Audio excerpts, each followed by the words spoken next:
The fjord stretches out before you, a long and silent arm of the sea cutting deep into the rugged land.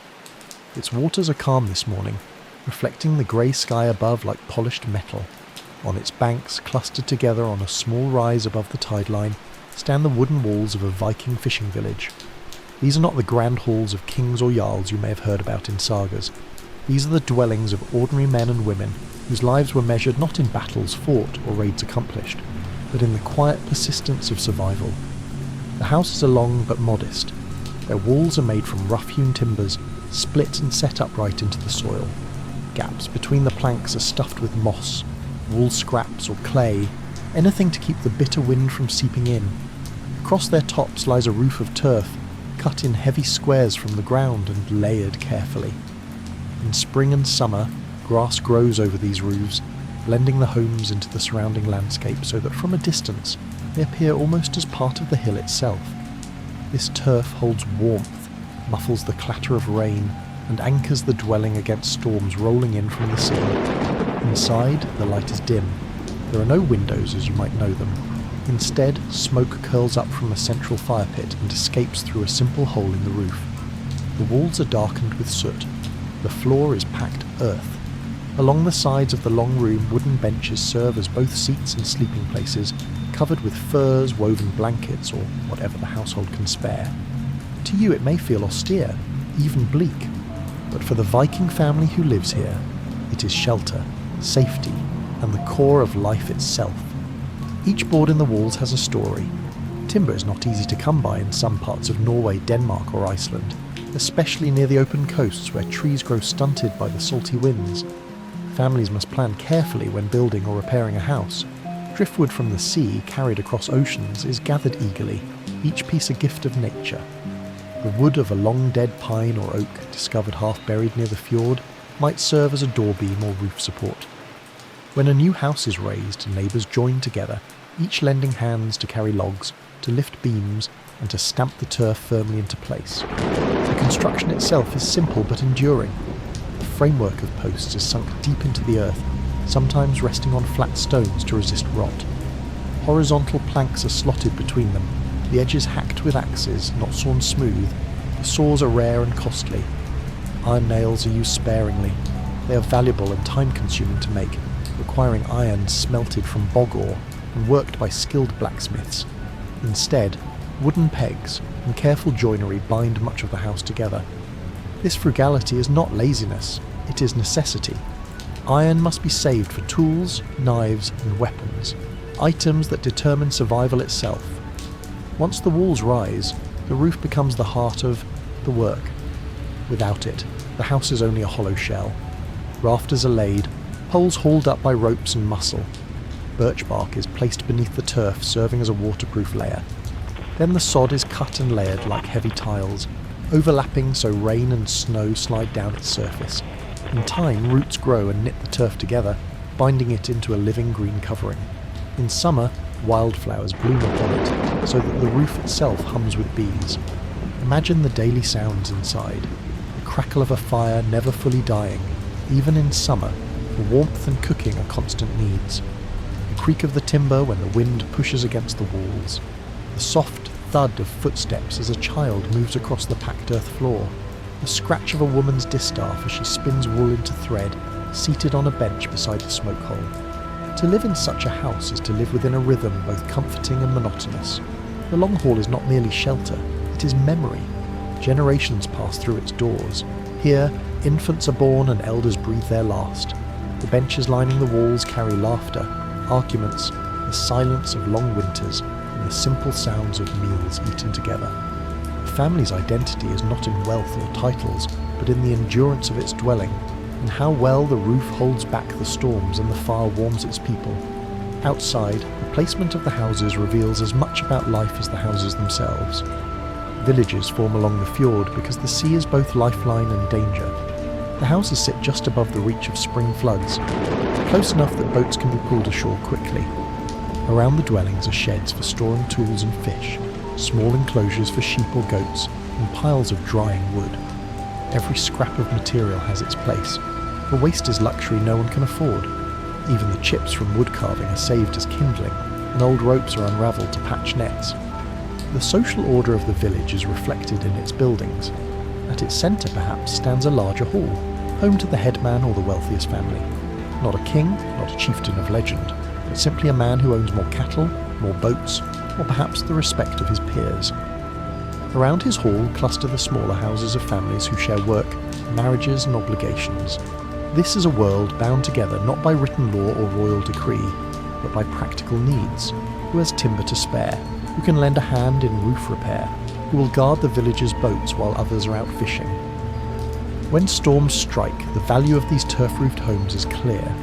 The winds howl, rattling doors and tearing at anything left outside. Waves crash against the rocky shore. Yet inside the thick walls, the family gathers close to the fire. They hear the storm, but they endure it. The roof does not fly away, for the turf holds it fast. The fire does not die, for careful hands tend it. The house becomes a fortress not of stone, but of patience, labour and tradition passed, from one generation to the next. These details may seem small, perhaps dull, when compared to the sagas of raiding voyages or the names of kings carved into runestones. But without these walls, without these turf roofs, there would have been no villages at all. And without villages, there would have been no raiders, no traders, no explorers of the western seas. Every saga begins not with a ship, but with a house where the shipbuilder once learned to tie his first knot, where the fisherman first learned to mend his father's nets, where the warrior first listened to stories at the hearth. And so, you can see why the humblest planks and the greenest turf carry weight in history. They are the silent architecture of survival. The sagas may remember heroes, but it is these walls that preserved their lives long enough for those stories to be told.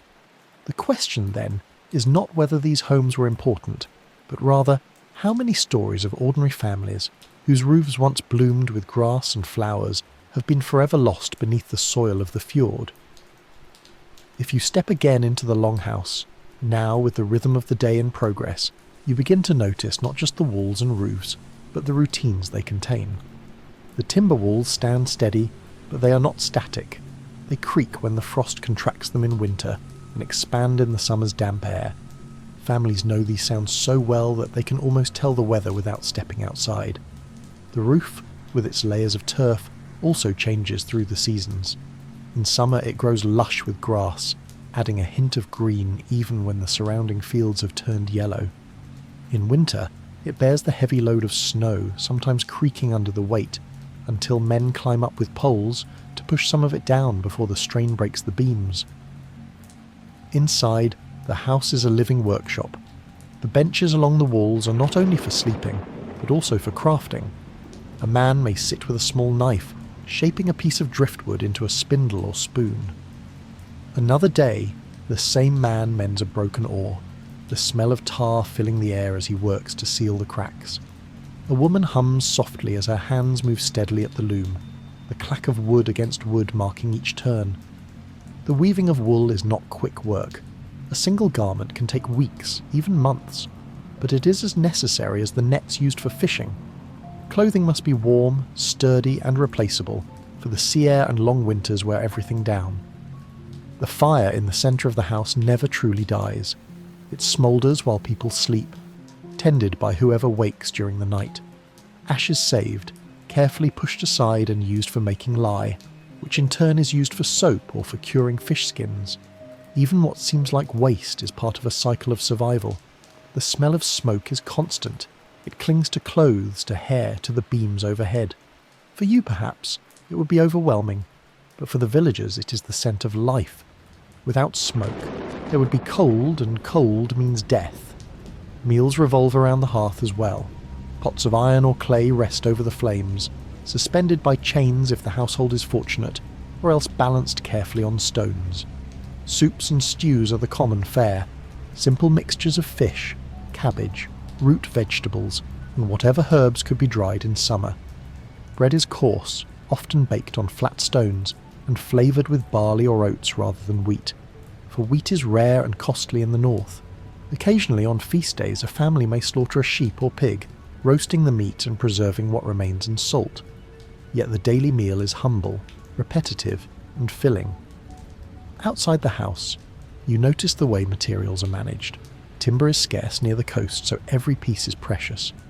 Driftwood is scavenged constantly, not only for building but for fuel. A large log carried in by the sea is celebrated as though it were treasure. Turf is cut in summer, when the ground is soft, stacked in neat piles to dry, and stored until needed for roof repairs. Even stones, so abundant along the fjord, are carefully chosen. Large flat stones support house posts. Smaller ones are used to line hearths. Smooth stones are sometimes used for grinding or as weights on fishing lines. Nothing is without purpose. The social aspect of house maintenance cannot be ignored. When a roof begins to sag, it is not the responsibility of one family alone. Neighbours gather, not because of any written law, but because survival depends on cooperation.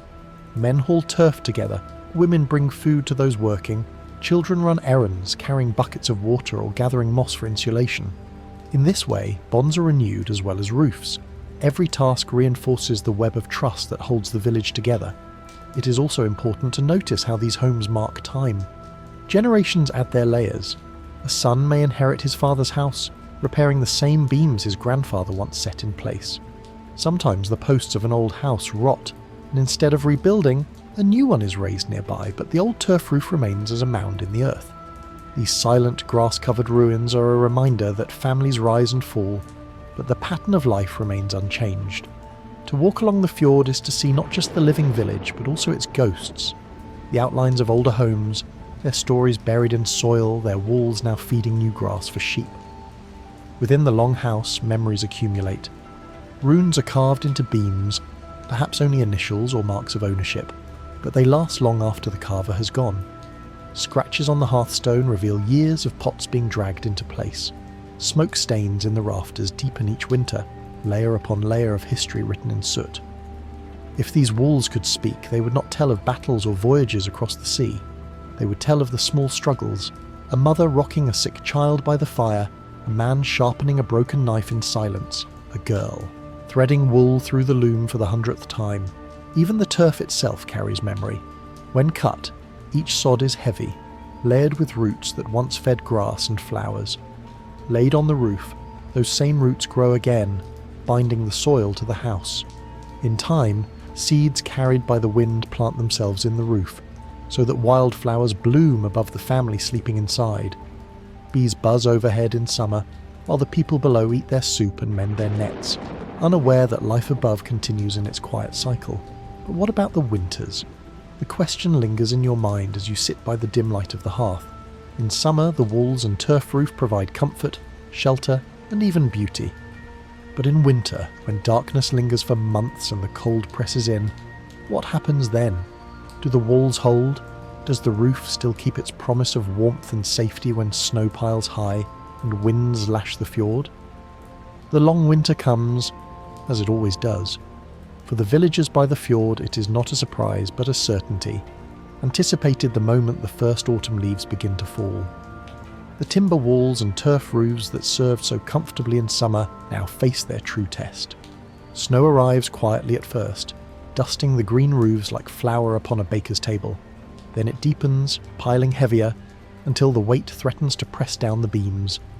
Men climb the roofs with poles, pushing snow aside. The work is cold and exhausting, but without it, collapse is possible. A broken roof in midwinter means exposure, and exposure means death. Inside, the world contracts. The walls seem closer, the roof lower.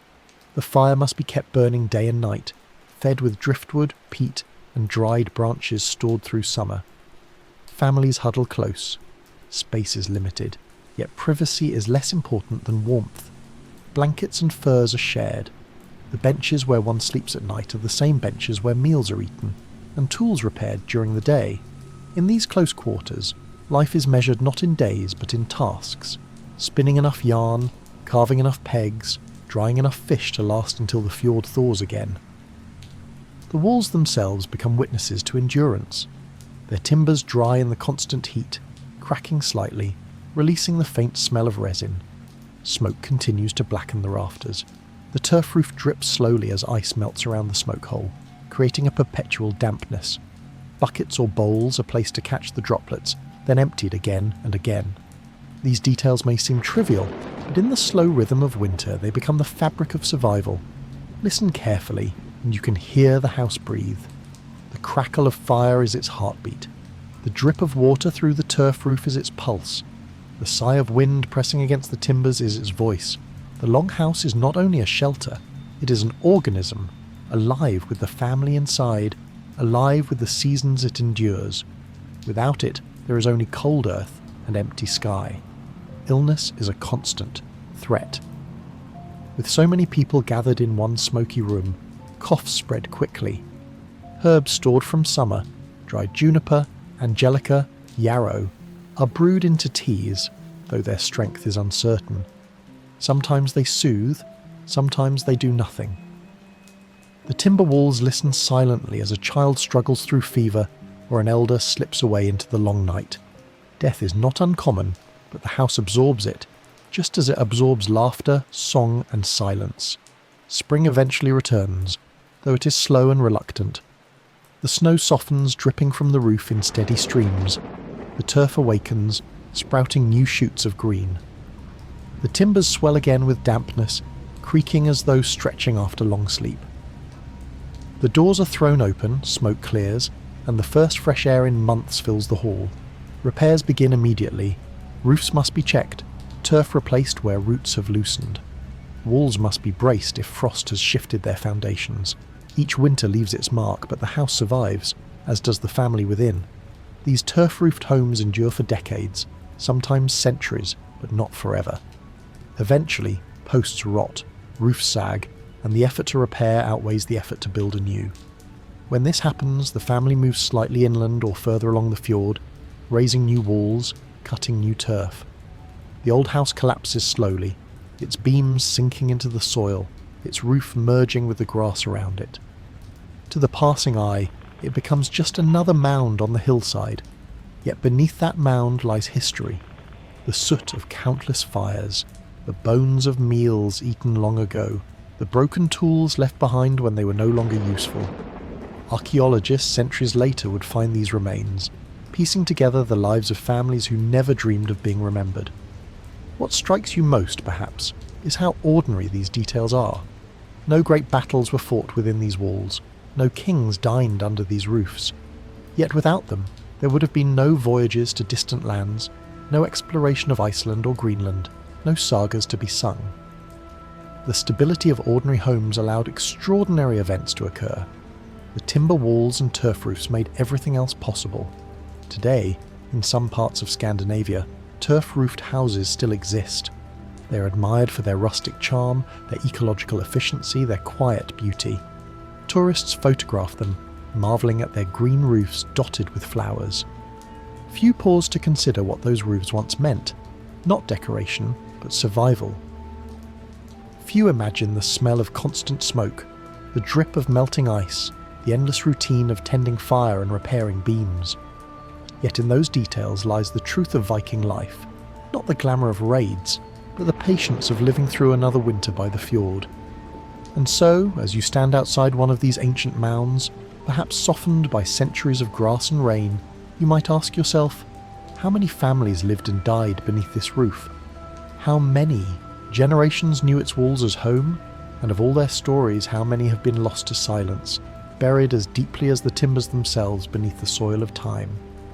At dawn's edge, fishermen sat by the shore, threading twine through torn nets, each knot a quiet promise of the next day's catch.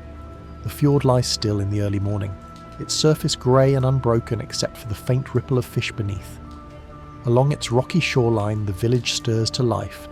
This is not the hour of raids nor of voyages across wide seas, but of a quieter labour, the mending of fishing nets. For all the drama that fills sagas, it is here, at the edge of the water, that most lives are sustained. Without the constant rhythm of fish taken from the fjord, there would be no meals, no trade, no survival. The nets themselves are the lifelines of the community. Woven from flax or hemp, sometimes strengthened with wool, they are carefully knotted into wide meshes designed to trap herring, cod or salmon. Each knot matters. If a single link frays, fish can slip free, and a day's effort may vanish into the sea. For this reason, every morning after boats return, the fishermen spread their nets along the shore. They stoop over them, their fingers quick and sure, examining every line, every knot, every frayed edge. It is slow work, repetitive work, but it is as vital as the fishing itself. You can imagine the scene, men sitting on low stools or crouching on the ground, needles of bone or wood in their hands. These needles are not sharp, but shaped like flat shuttles, wound with cord that is drawn through the meshes. The rhythm is steady. Push, loop, knot, pull. Over and over again, hour after hour. The sound of waves lapping against the rocks mixes with the low murmur of voices, the occasional cough, the creak of leather shoes against stone. Around them, the village comes alive in its own way. Children chase one another along the shore, sometimes tripping over the nets and earning sharp scoldings. Women carry buckets of water from the fjord, or tend to drying racks where yesterday's catch hangs stiffening in the wind. Dogs sniff at fish guts left behind, their tails wagging as they wait for scraps. The smell of salt, smoke and drying cod fills the air, not unpleasant to those who live here, but pungent enough to cling to clothing and skin. Each man knows his net as intimately as his own hands. A large net can take weeks to weave, requiring patience and skill. Some families inherit nets, just as they inherit land or tools. When a net is passed down, the younger generation does not see only twine. They see the hours their fathers and grandfathers once bent over the same knots, the same repairs. To mend a net is to carry on a tradition, to link oneself to the unbroken chain of survival that stretches back through time. The process of repair is rarely dramatic. A frayed cord is identified, cut away, replaced with new fibre. Knots are tied with practiced efficiency. Yet these dull moments carry weight. Each fixed link represents another fish that will be caught, another meal that will be eaten. The difference between a strong net and a weak one is the difference between a family surviving winter or going hungry. The work is tedious, yes, but it is also deeply important, a truth often overlooked by the grander stories of Viking life. The setting itself reinforces the monotony. The fjord, though beautiful, is unchanging. Its grey waters stretch out endlessly, reflecting the same mountains day after day. The rocks along the shore are worn smooth by centuries of waves. To sit here, morning after morning, patching nets, is to learn patience. You begin to understand time not in days or weeks, but in the wear of twine and the fraying of knots. Conversations among the men mirror the rhythm of the work. They are not tales of kings or gods, but of weather, of fish movements, of whether the herring will return in numbers this year. Some talk of trade, whether the catch can be dried and sold inland, whether merchants will pay a fair price for stockfish. Jokes are rare but not absent. Laughter comes now and then, breaking the silence like gulls calling overhead. Yet more often the talk is simple, necessary, practical. The tools used for mending are basic but effective. A wooden netting needle, smooth from years of handling, carries the cord. A small stone knife trims the edges. Sometimes bone awls are used to loosen tight knots. The fibres themselves are prepared carefully. Flax is retted, beaten and spun into strong thread. Hemp, when available, is favoured for its durability, though it is rough on the hands. Wool is less ideal, but often used in smaller nets or as repair cord. Each material has its strengths and weaknesses, and families know them well. As you watch, you realise that this work is not confined to men alone. Women also mend nets, especially in households where every pair of hands is needed. Children learn young, their fingers clumsy at first, but growing quicker with practice. By the time a boy or girl reaches their teens, they can tie knots as deftly as any elder. This shared skill ensures that no net is left unrepaired for long, and that knowledge never dies with one generation. The rhythm of mending is matched by the rhythm of drying. Along wooden racks near the shore, fish are hung in neat rows. Their silver bodies glisten in the cold air, stiffening slowly as wind and salt cure them. The sight is both ordinary and remarkable. Thousands of fish suspended in silence, transformed into food that can last months. Without these drying racks, and without the nets that fill them, the village could not endure the hunger of winter. It may seem tedious, even boring, to dwell so long on nets, cords and fish. But this is the heart of survival. The grandest voyages across the sea, the boldest raids upon foreign shores, all began with men who learned to fish, who learned to mend, who knew the worth of patience. Without food, there are no warriors. Without nets, there is no food. The quiet shore, with its bent figures and steady hands, is as important to history as any battlefield. As the sun climbs higher, glinting faintly off the fjord, you notice the repetition in everything. The knots, the conversations, the gulls circling overhead, the children weaving in and out of the drying racks. It is not excitement that defines life here, but endurance. And you begin to wonder how many mornings like this passed, forgotten and unrecorded, yet each essential to the story of the Vikings as a whole. The work of mending nets never truly ends. Even after a full day on the water, when arms ache from rowing and shoulders burn from hauling fish, the nets must still be examined. To leave them unattended is to invite ruin. The saltwater weakens fibres, fish teeth tear holes, and the sharp edges of rocks cut through cords. Each return from the fjord brings new damage, sometimes small, sometimes disastrous. And so, the nets are spread once more, this time in the dim light of the evening, the sun slipping low behind the mountains. It is at these moments, when fatigue settles over the fishermen, that the true importance of steady labour is revealed. The work is quiet, broken only by the rasp of knives trimming frayed edges, or the soft whistle of cord pulled through meshes. Lanterns may be lit if daylight fades too soon, their faint glow casting long shadows on the ground. Families gather around the nets, men, women and children alike, because the survival of one household depends on the labour of all. The nets themselves reveal a kind of unspoken record of daily life. A larger tear means perhaps that the catch was heavy, a school of herring thrashing wildly until the strain broke a line. Smaller holes might mark the teeth of cod or salmon. Occasionally a piece of seaweed or a shell remains tangled, reminding the mender of the hidden world beneath the fjord's surface. Each flaw is both a problem and a sign of life, evidence that the net has done its work. Repair is not hurried. Speed leads to weak knots, and weak knots lead to lost fish. Instead, the pace is measured, each stitch deliberate. The rhythm of the hands is steady like breathing, like rowing, like the waves themselves. Push, loop, knot, pull. The repetition quiets the mind. Perhaps this is why the work is bearable. It requires focus, but not thought. It is labour that calms, a task that empties the mind of worry even as it fills the household with security. At times, stories are told during this work. Not the sagas of kings and gods, those are saved for feasts and gatherings, but small stories, personal ones. An elder may recall a great catch from years ago, when the fjord was silver with herring, so thick that nets nearly tore under the weight. Another may tell of a storm that caught them unprepared, forcing them to cut loose part of a net to save a boat from sinking. Children listen, half attentive, their fingers fumbling as they practice knots. In this way, history is preserved not through grand carvings or written words, but through the ordinary passing of stories tied to cords and knots. The materials for nets must also be prepared with care. Flax, grown in small fields, is harvested and retted, soaked in water to loosen its fibres. Then it is beaten and spun, twisted into long threads strong enough to withstand the sea. Hemp, more durable but harder to come by, is a prized material, often traded for when merchants pass through. Wool, spun from the villagers' sheep, is more readily available, though it swells in water and requires frequent drying.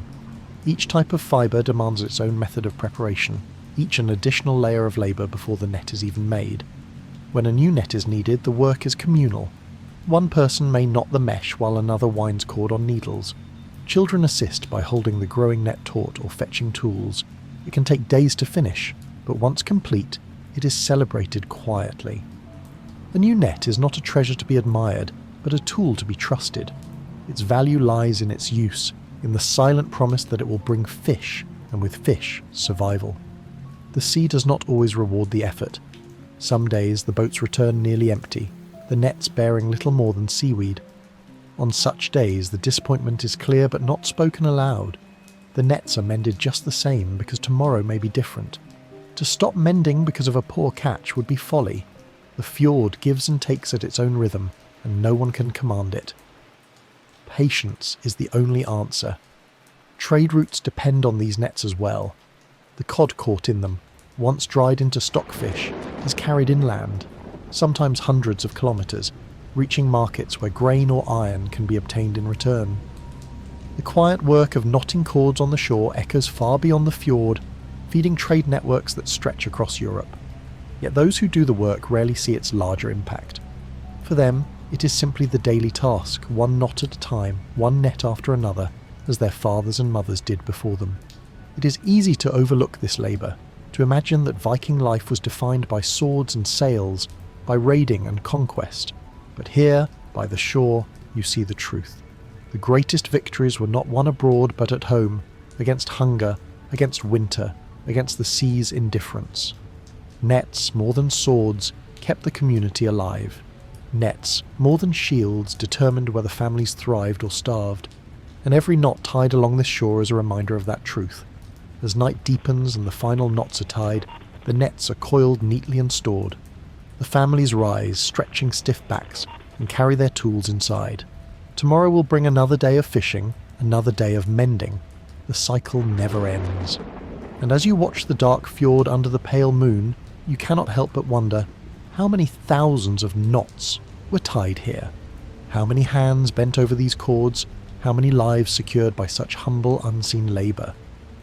The sea is calm again, and the day begins as countless others have before it. The fishermen drag their boats onto the shore, nets heavy with the morning's catch. The air smells sharply of salt and fish, mingled with smoke from the village hearths. Once again, the routine unfolds. The catch is sorted, the fish prepared for drying, and the nets, always the nets, are spread across the rocks and grass to be examined and repaired.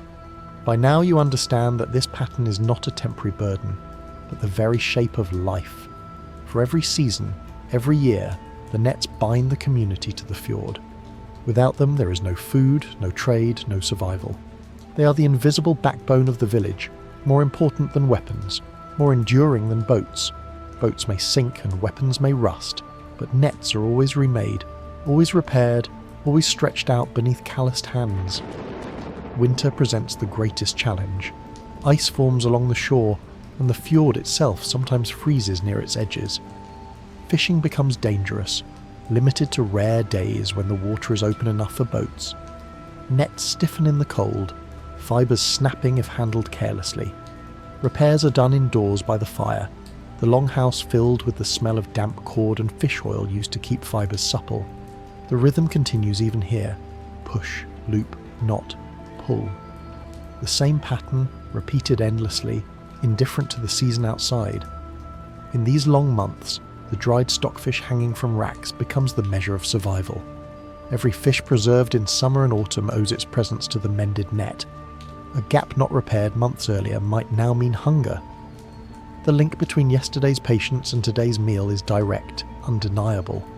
When a child chews a piece of dried cod by the fire, their nourishment is not only from the sea, but also from the silent labour of their parents' hands at the shore. There is also pride in the work, though it is quiet and rarely spoken aloud. A well-mended net reflects the skill of its maker.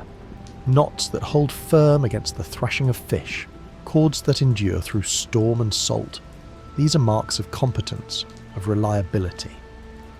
In a community where every member depends on the others, such reliability is a kind of honour. One does not boast of it, but it is noticed, respected, remembered. Over generations the knowledge deepens. Children who once played along the drying racks grow into adults whose fingers instinctively tie knots without thinking. Elders correct the younger ones, showing them the proper tension, the right way to splice a cord, the angle at which to hold the needle. In this way, knowledge passes not in books or runes, but in the repetition of movement. Memory is stored in muscle, in habit, in the hands. It is one of the most enduring forms of education, learning by doing, day after day, until the body itself knows the craft. Beyond the village, these nets ripple outward into history. The dried fish they secure feeds not only local mouths but distant ones. Stockfish travels inland, traded for grain, iron, or cloth. Merchants carry it to towns along the coast, and eventually it becomes part of international trade networks stretching into Europe. Kings and nobles may never know the names of the fishermen who mended the nets, but their tables, their armies, their wealth are fed by this quiet labour. The history of nations rests, unseen, on knots tied in the shadow of a fjord. And yet, The memory of the individuals fades quickly. Archaeologists may one day uncover weights carved from stone or fragments of cord preserved in bogs, but the hands that tied them are lost. No saga sings of the man who repaired his net after a long day. No poem honours the woman who spent hours reweaving cords by firelight. Their legacy is not in words but in survival itself. To keep a family alive, to preserve a community through another winter, that was their triumph, though it passed unnoticed by the wider world. Consider the monotony. Day after day, year after year, knots tied, nets spread, fish caught, nets tied again. From a distance it may seem unbearably dull, but for those who lived it, there was meaning in the very repetition. To repeat is to endure is to live, and in this unbroken chain of labour lies the continuity of Viking society. The sagas of warriors could never have existed without the patience of fishermen. The voyages to Iceland and Greenland, the daring raids across Europe, the ships that sailed to distant shores, all were fed by the fish pulled from fjord waters, all secured by the nets mended on these rocky beaches. The shore grows quiet as evening falls once more. Nets are gathered, tools stored, fish racks inspected. The cycle is ready to begin again tomorrow. As the tide rolls in, erasing footprints in the sand, you're left with a final thought. How many generations bent their heads over these same tasks? How many unseen hands shaped the fate of entire peoples through work so humble it is almost forgotten? As snow pressed against timbered walls, the great hall fell into long silence, firelight flickering while shadows stretched across benches and carved beams. The sun barely rises above the mountains, and when it does, its light lingers only briefly before retreating again. Winter in the Viking world is not measured in days of work or nights of rest, but in the endless darkness that swallows both. For months the hall becomes the world. The fjord lies frozen at its edges, the boats are pulled ashore and the wind howls across the roofs. Beyond the timber walls and turf coverings, there is nothing but cold and silence. Inside, the silence continues, though it is different. Thick, heavy and broken only by the most ordinary sounds of survival. The long house is warm compared to the outside, but the warmth is uneven. Near the fire pit, the air is hot and smoky, sometimes stinging the eyes. Along the edges of the room, cold draughts creep in through cracks, settling on the benches where families sleep. Wool blankets and furs are piled high, but still the chill seeps in. To live here is to live in layers of clothing, of bedding, of smoke, of darkness. The turf roof above, heavy with snow, muffles the sound of the wind but also presses down like a weight, as if the season itself has settled upon the household. The rhythm of life slows. There are no fields to tend, no nets to mend by the shore, no boats to haul into the water. Work becomes smaller, quieter.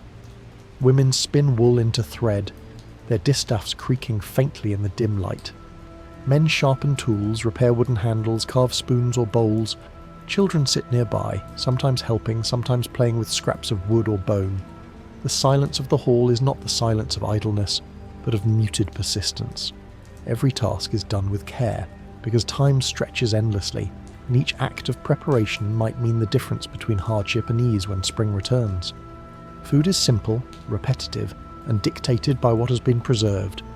Dried fish, stockfish hammered into flakes and softened with water, forms the staple of many meals. Barley porridge, thick and bland, fills stomachs, but not imaginations. Occasionally pieces of salted meat are boiled, their fat floating on the surface of the pot, adding rare richness to the diet. The smell of smoke and boiled fish clings to everything. The benches, the clothes, even the hair of the children. Eating is not a celebration here, but a necessity, an act done in silence, each mouthful swallowed with the unspoken thought of how much remains in storage and how long it must last. Darkness defines the hours. Lamps of stone or clay, filled with fish oil, flicker faintly, their flames wavering in the draught. They cast small circles of light that leave most of the hall in shadow. Families gather close, speaking in low tones if at all. Sometimes the silence stretches for hours, broken only by the crack of firewood or the cough of someone near the hearth. Outside, the night is endless, the sky a dome of stars or swirling snow. Inside, the hall feels like a cave of breath and smoke, holding back the void. Yet silence has its own rituals. It is in these nights that memory is strongest. Elders may speak slowly, telling stories not of heroes but of kin, of a grandfather who built the house, of a mother who once walked miles to fetch salt, of a neighbour lost to the sea. These stories are not dramatic but grounding, weaving the past into the present, reminding the young that their own lives are part of a longer thread. Sometimes no words are spoken at all, and the silence itself becomes a story, shared by all in the room, understood without sound. There is also the silence of waiting. Winter sickness often spreads in these months, carried in the closeness of bodies and the stagnant air. A cough in, the night draws anxious glances, a fevered breath stirs unspoken worry. Herbs are fetched, teas brewed, prayers whispered. Often silence is all that can be offered, the quiet presence of family, the patience to endure. The timber walls and turf roof, steady and enduring, become guardians, holding the family together as they wait for the illness to pass or to claim its toll. You notice how time itself shifts. Days and nights blur together, indistinguishable in the darkness. Work is done not according to hours, but according to necessity. Mend until the cord is finished, spin until the wool runs out, sleep until the fire grows too cold and must be stoked again. Children learn early that time is not a clock, but a rhythm of tasks and silences. In this way, the hall becomes a universe unto itself, self-contained, separate from the frozen world outside. The silence of winter nights is heavy, but it is also protective. Beyond the walls, wolves may prowl, storms may rage, but within, the stillness shelters as surely as the turf roof above. Families endure together, breathing the same smoky air, sharing the same meagre meals, wrapped in the same silence. In that silence lies resilience, the quiet strength that carries them through the months until the sun once again climbs higher in the sky. And as you sit in the long house, surrounded by darkness, listening to the drip of melting snow through the smoke hole, you cannot help but ask, how many winters like this were endured? How many silences passed unnoticed, shaping lives that history has long since forgotten? The silence of winter is never absolute. Even in the long house, where conversation dwindles and work is carried out in subdued tones, there are layers of sound beneath the stillness. The fire whispers as it burns, logs shifting and crackling in the hearth. The wind moans against the turf roof, rattling the smoke hole cover when storms sweep down the fjord. Somewhere in the darkness a dog stirs, its claws clicking briefly on the packed earth floor before it settles again. These sounds are small, barely noticed by those who live here, but they give texture to the silence, shaping it into something lived rather than empty. During these months, tasks become rituals. Wool spinning is not simply work, but an anchor against the endless night. The distaff creaks, the spindle hums, and the thread grows steadily in length. Every few hours the fire is stoked, fresh peat or driftwood added, embers stirred until flame rises again. The repetition is soothing, and in the quiet each small action becomes a rhythm of survival. Without such patterns, the weight of darkness might overwhelm the mind. The long nights also nurture thought. With little to do beyond the work at hand, people reflect on the past year. A fisherman remembers the summer's herring catch, comparing it silently to seasons gone by. A woman counts in her head the dried fish remaining in storage, calculating how many meals can be stretched from what is left. Children, restless and half-bored, drift into dreams while staring at the rafters, imagining the sea thawed and the boats afloat again. Silence gives space for such thoughts, though they are rarely spoken aloud. The hall itself holds these silences like a vessel. The soot-blackened beams are dark with the breath of generations, each winter adding another layer of memory to the wood. The benches bear the weight of countless bodies curled against the cold. Even the turf roof, growing heavy under snow, seems to press silence down upon those inside. These physical structures absorb time, just as they absorb sound, creating a sense that every winter lived here is not new, but a continuation of the last and the one before that. Sometimes silence is broken by ritual words. The turning of the year, marked not by calendars but by the slow return of light, invites small gatherings. Families might murmur blessings, simple phrases asking for health, food, and safe passage through the rest of winter. These are not the great sacrifices spoken of in myths. but quiet moments of hope whispered into the smoke-filled air. Afterwards, silence resumes, heavier but somehow more bearable, bound by shared intention. The younger ones struggle with the stillness most. Children grow restless, their energy pressing against the walls like steam. They invent games with carved wooden pieces, toss bones like dice, or chase each other around the fire until scolded. Even then, the laughter that escapes them is brief, quickly swallowed by the weight of the hall. Their parents know that too much noise disturbs the fragile peace, and so discipline returns them to quiet work. Over time, even children learn to adapt, their play becoming subdued, their voices softened by the long months of winter. Illness, when it strikes, magnifies the silence.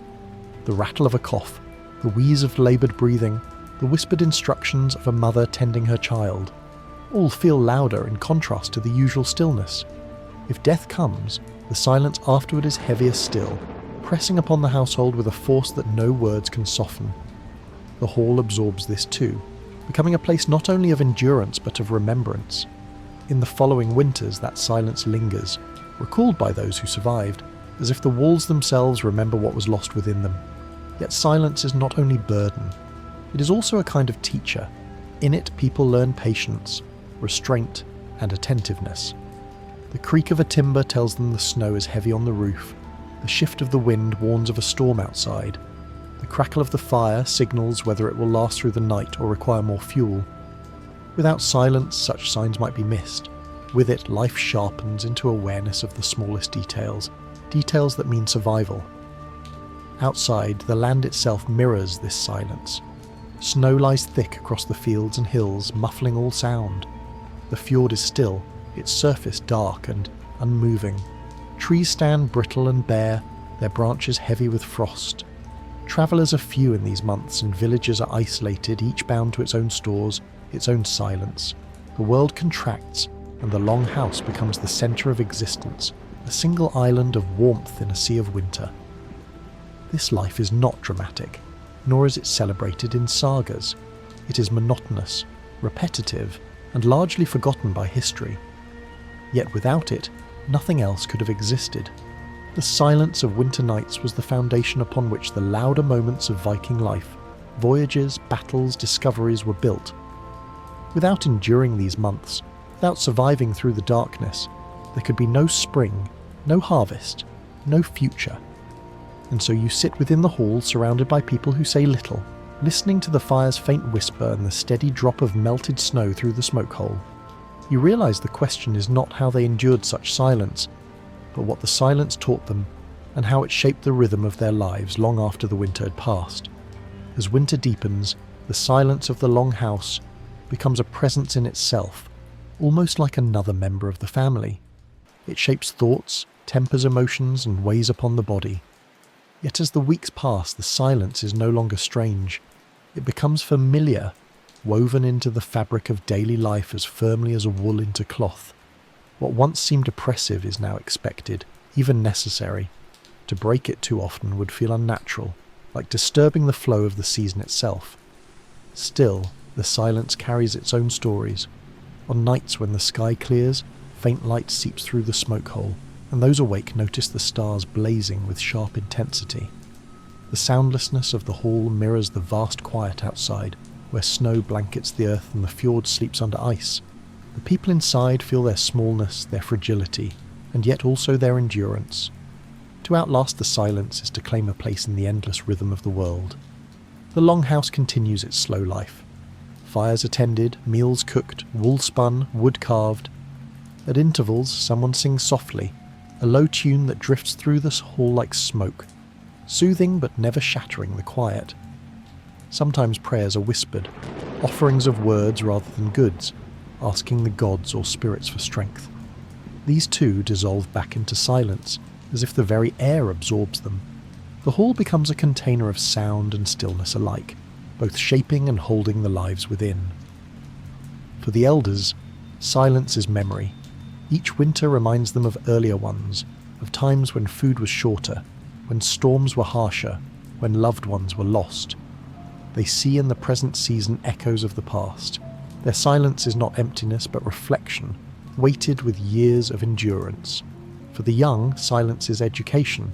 They learn patience, the discipline to sit with tasks for hours without complaint, the ability to listen to the smallest cues in fire, wind, and wood.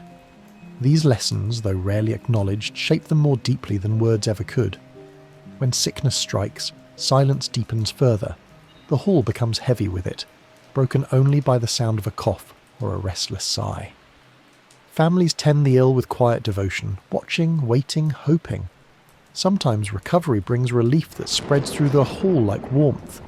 Other times the silence lingers after death, heavier and sharper than before. In such moments, the walls themselves seem to listen, carrying the memory of what has passed within them.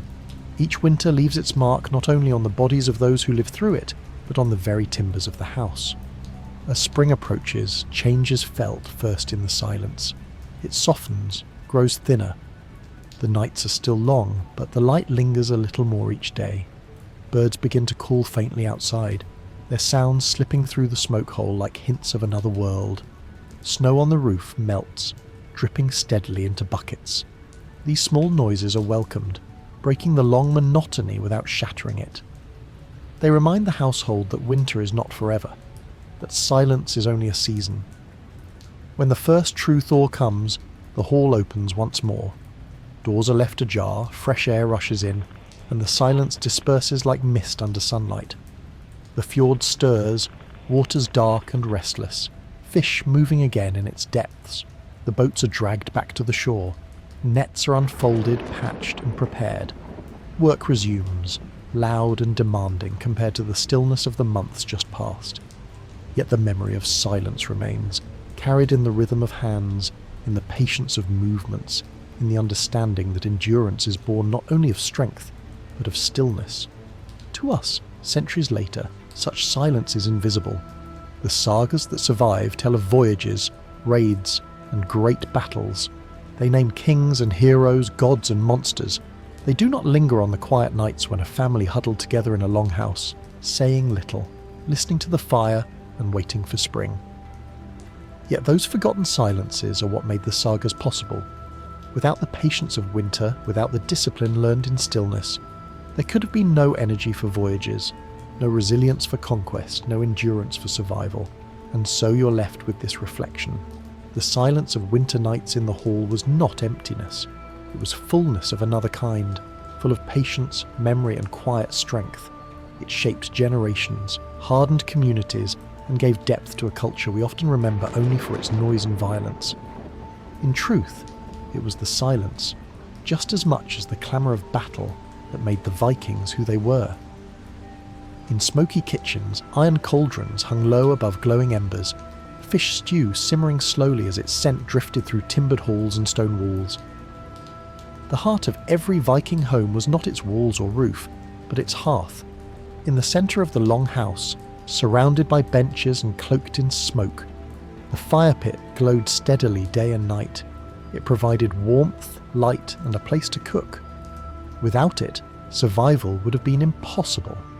And perhaps the most constant of all meals prepared over its flames was fish stew, a simple, repetitive dish that filled bellies without ceremony, bubbling quietly as the hours passed. You sit now near such a hearth, the air thick with the smell of smoke and boiled fish. The fire burns low, its embers glowing red beneath a pot suspended from an iron chain. Not every household owned such a chain. Iron was precious, and many had to balance pots carefully on stones. But in this home, the chain creaks softly as the pot sways above the flames. Inside, water simmers slowly, cloudy with bits of barley and flakes of dried fish. The preparation of stew begins long before the fire is lit. Dried stockfish, preserved on racks by the fjord in summer, is taken down and hammered with a wooden mallet. The stiff flesh breaks into shards, softened in water until it can be boiled. Barley, stored in sacks, is added for thickness. Roots, if available, turnips, parsnips, onions, are cut into rough pieces and tossed in. Salt, precious and often traded for, seasons the mixture. The result is not a feast, but nourishment, a food that stretches far and sustains many. The act of cooking is slow, unhurried and repetitive. The pot hangs all day, bubbling gently. A woman stirs it occasionally with a wooden ladle, scraping the bottom to keep the barley from sticking. Children watch hungrily, waiting for the moment when bowls will be filled. The smell fills the hall, clinging to the smoke-darkened beams, seeping into clothing, hair and furs. It is a scent so familiar to these people that they scarcely notice it. For them, it is simply the smell of life. Meals are eaten with carved wooden spoons, each person dipping into a shared pot or being handed their portion in a small wooden bowl. Bread, when available, is flat and coarse, torn into pieces and dipped into the stew. Meat is rare and treasured, saved for special occasions. Day after day, it is fish stew that feeds the household, its recipe unchanged across generations. The monotony is accepted, even valued, for familiarity in food brings comfort when the world outside is harsh and unpredictable. Cooking is not only about food, however, it is also about rhythm. The fire must be tended carefully, never allowed to die. Someone wakes at night to check it, to add a log or peat, to stir the pot if needed. The process binds the family together, each member taking their turn, each ensuring that the fire continues. The boiling stew becomes a measure of time, morning, noon and evening marked not by clocks but by meals drawn from the same bubbling pot. In summer, the stew is lighter, sometimes flavoured with herbs gathered from meadows, dill, angelica, wild garlic. In winter it is heavier, salted more strongly to preserve what remains in the storehouse. Sometimes dried seaweed is added, giving a briny flavour and providing essential minerals. These small variations break the monotony, though the base remains the same. No matter the season, the stew is there, constant and reliable, a reminder that while the sea may give and take unpredictably, the hearth offers steadiness. The slow boiling of stew also carries a social role. Neighbours visiting may share a bowl, their conversations rising in quiet bursts around the fire. When work is done, men may sit by the hearth, dipping bread into the pot, discussing the catch of the day or the repairs still needed on their boats. Women, busy with spinning or weaving, pause to sip the broth before returning to their tasks. The meal is not dramatic, not celebrated, but it anchors the flow of daily life, giving shape to the hours. In this way, the stew becomes more than food. It is memory itself. Each bowl tastes of repetition, of years of meals eaten in the same hall beside the same fire. Children grow up with its flavour, carry it into adulthood, and pass it on to their own families. In sagas, feasts are remembered, the roasted meats, the overflowing horns of ale, but it is fish stew, eaten quietly in smoke-filled rooms, that sustained those who lived between such rare occasions. Outside, the fjord provides the fish that fills the pot. Boats row out at dawn, nets cast and pulled, catches sorted and dried. The stew is the final step in this long chain of labour. To taste it is to taste the sea, the work of many hands, the endurance of generations. Every spoonful carries not only nourishment, but the story of survival itself. And as you watch the pot bubble gently over the fire, you begin to wonder, how many lifetimes were measured by the slow boiling of such stew? How many stories began and ended with meals that history never thought to record? The hearth fire does not rest, and neither does the pot that hangs above it. As the longhouse endures the months of winter, the stew becomes more than a meal. It becomes a quiet ritual, repeated day after day. Its bubbling is the sound of constancy, a reminder that, even when storms batter the roof and darkness lingers outside, life continues within. The preparation of stew is deliberate. Each morning begins with the same motions. A handful of dried fish is pulled from storage, stiff and pale from months on the drying racks. A mallet hammers it into flakes, the blows echoing dully against the wooden boards. The shards are placed in water to soften, their sharp edges slowly relaxing into pliant flesh. Barley or oats are fetched from the chest, measured carefully so as not to waste. Roots stored in sand or in pits dug outside the hall are unearthed. Turnips, onions, sometimes carrots, and added to the pot. These are the humble treasures of the household, guarded fiercely through winter, each one a small victory over hunger. The fire must be kept steady. Too hot, and the water boils away, leaving the food to burn. Too low, and the pot simmers weakly, threatening to cool before the fish is tender. Women, and often children too, watch the fire closely, learning how to place peat and driftwood just so, how to coax flame from embers, how to judge the right moment to stir the pot. The fire is a teacher, patient and demanding, and the stew is its lesson. The texture of the meal changes as the day passes. In the morning, the broth is thin, flavoured mostly by fish. By midday, barley swells and thickens it, creating a porridge-like consistency. In the evening, the stew is at its richest, the flavours mingled, the roots softened, the fish broken down into tender strands. Families dip wooden spoons into bowls, some carved with simple patterns, others plain from years of use. Children scrape the bottoms eagerly, savouring every bit. For them, the monotony is less important than the fullness in their stomachs. Yet monotony is unavoidable. Day after day, week after week, the same stew simmers over the same fire. There are no exotic spices, no sudden surprises. The only variation comes from the quality of fish or the availability of roots. Sometimes a neighbour might bring a handful of herbs dried from summer, a gift that brightens the broth with faint green flavour. On rare occasions, a family might add a scrap of meat, a bone with marrow, or even a bit of butter if trade has gone well. These are exceptions, however, not the rule. For most nights, the stew tastes as it always has, plain, steady, familiar. The silence of meals is notable. Unlike the feasts remembered in sagas, where mead horns clashed and voices rose in song, daily meals around the hearth were quiet affairs. Families ate together in near silence, broken only by the clink of spoons on bowls or the crackle of the fire. Hunger dulled conversation, and repetition left little to say. Yet in this silence there was comfort. To eat quietly with family was a sign of normalcy, of stability, of another day endured.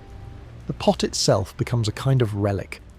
Iron cauldrons, when owned, are among the most valued possessions of a household. They are repaired again and again by blacksmiths, patched with rivets when cracks form, polished until they gleam dully in firelight.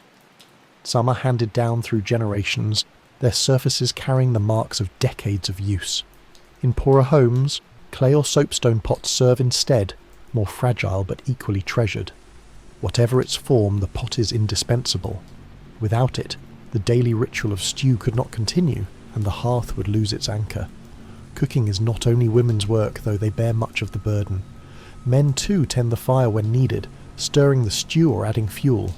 Children learn by watching, their hands guided as they try to stir without spilling, their patience tested as they wait for their portion.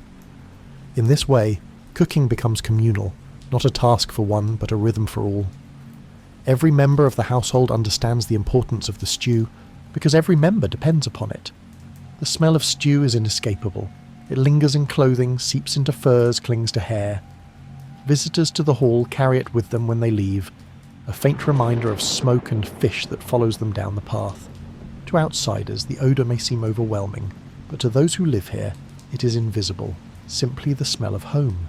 The scent is a part of life, as ordinary and unnoticed as the sound of the wind outside. This monotony, though dull, is also stability. The same pot, the same stew, the same silence. It grounds the family, connecting them to seasons past and those yet to come. It is not celebration but survival, and in its repetition lies resilience. Still, as you watch the pot bubble quietly in the smoky light of the hall, you begin to wonder how many generations measured their days not in years or events, but in bowls of stew eaten beside the same fire, never written into saga, never remembered beyond the walls of their home. The pot still hangs over the fire as it has every day of the winter. Its contents simmer slowly, filling the hall with the same familiar smell of boiled fish, barley, and smoke. At first glance, there is little to distinguish today's stew from yesterday's or tomorrow's, yet in this very sameness lies the heartbeat of the household. Every spoonful, every bowl passed from hand to hand, is a thread binding the family to its past and its future. The act of cooking, repeated so many times, becomes invisible. No one remarks upon the stirring of the pot, the careful feeding of the fire, the measuring of barley. These tasks fade into the background of life, yet they are as essential as the roof overhead. Without them, the family would falter. The slow boiling of stew is not celebrated because it cannot be. There is no survival without it, and so it becomes as natural and unnoticed as breathing. Winter's hunger presses hard and the stew is stretched thinner as the season drags on. Bowls are filled more carefully, portions measured with quiet discipline.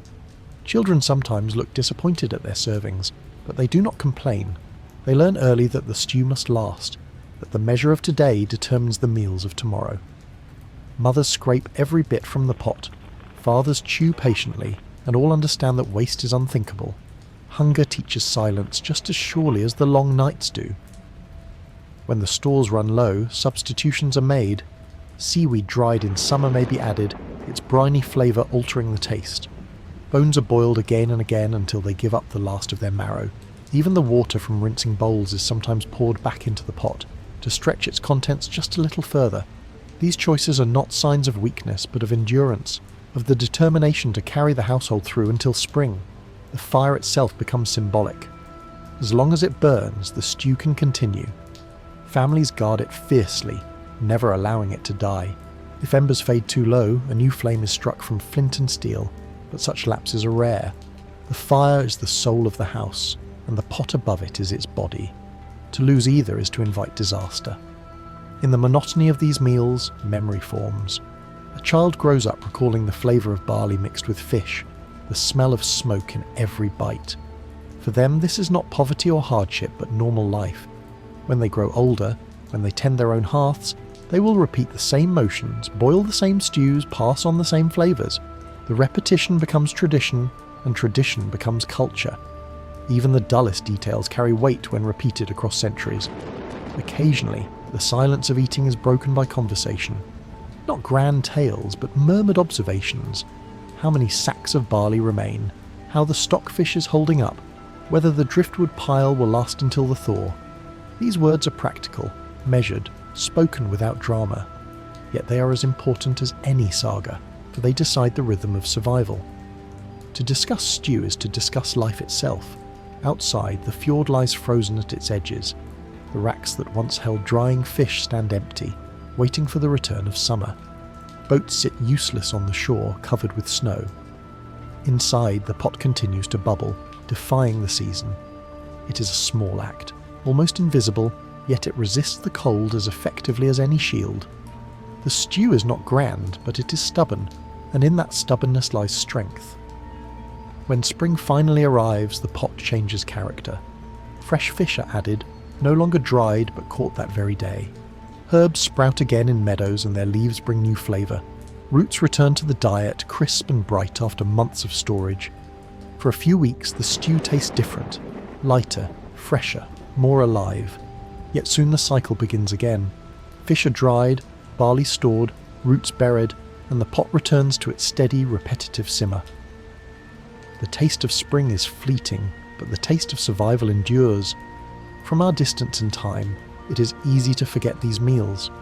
Archaeologists uncover bones, tools, and weapons, but the stew leaves no trace. Its memory survives only in faint residues at the bottom of clay pots, in the worn ladles found in the earth. The sagas speak of heroes, not cooks, of feasts, not daily stews. Yet it was this meal, more than any feast, that sustained the Vikings. Without it, there would have been no voyages, no raids, no discoveries.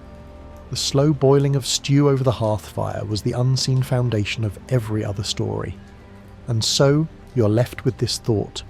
The history of a people is not written only in battles and kings, but also in the bubbling of a pot over a fire, in the flavour of fish and barley eaten in silence. How many generations lived and died with that taste in their mouths, never remembered, yet essential to the world that followed. In dim workshops, looms creaked with steady rhythm, threads crossing patiently as wool became cloth, each shuttle's passage marking time in quiet labour. The fire burns steadily in the longhouse, its smoke rising through the roof hole as women gather near the benches with baskets of wool at their sides. If fishing nets sustain the village through the sea, it is wool and the loom that clothe the people against the endless cold. Weaving is not a task of glory or song, but one of patience. Long hours bent over threads, hands moving with steady rhythm, eyes fixed on the loom. Without it, there would be no garments to shield against the wind, no blankets to layer on benches through the frozen nights. Wool begins its journey far from the hearth. Sheep graze on sparse grass along the slopes above the fjord, tended by children and sometimes elders. Their fleece is thick, coarse and varied in colour, white, grey, brown and black. When shearing comes in late spring or early summer, the wool is clipped with iron shears, the animals bleating softly as their heavy coats fall away. The fleece is carried back to the hall in bundles smelling strongly of lanolin and earth. There, the long process begins.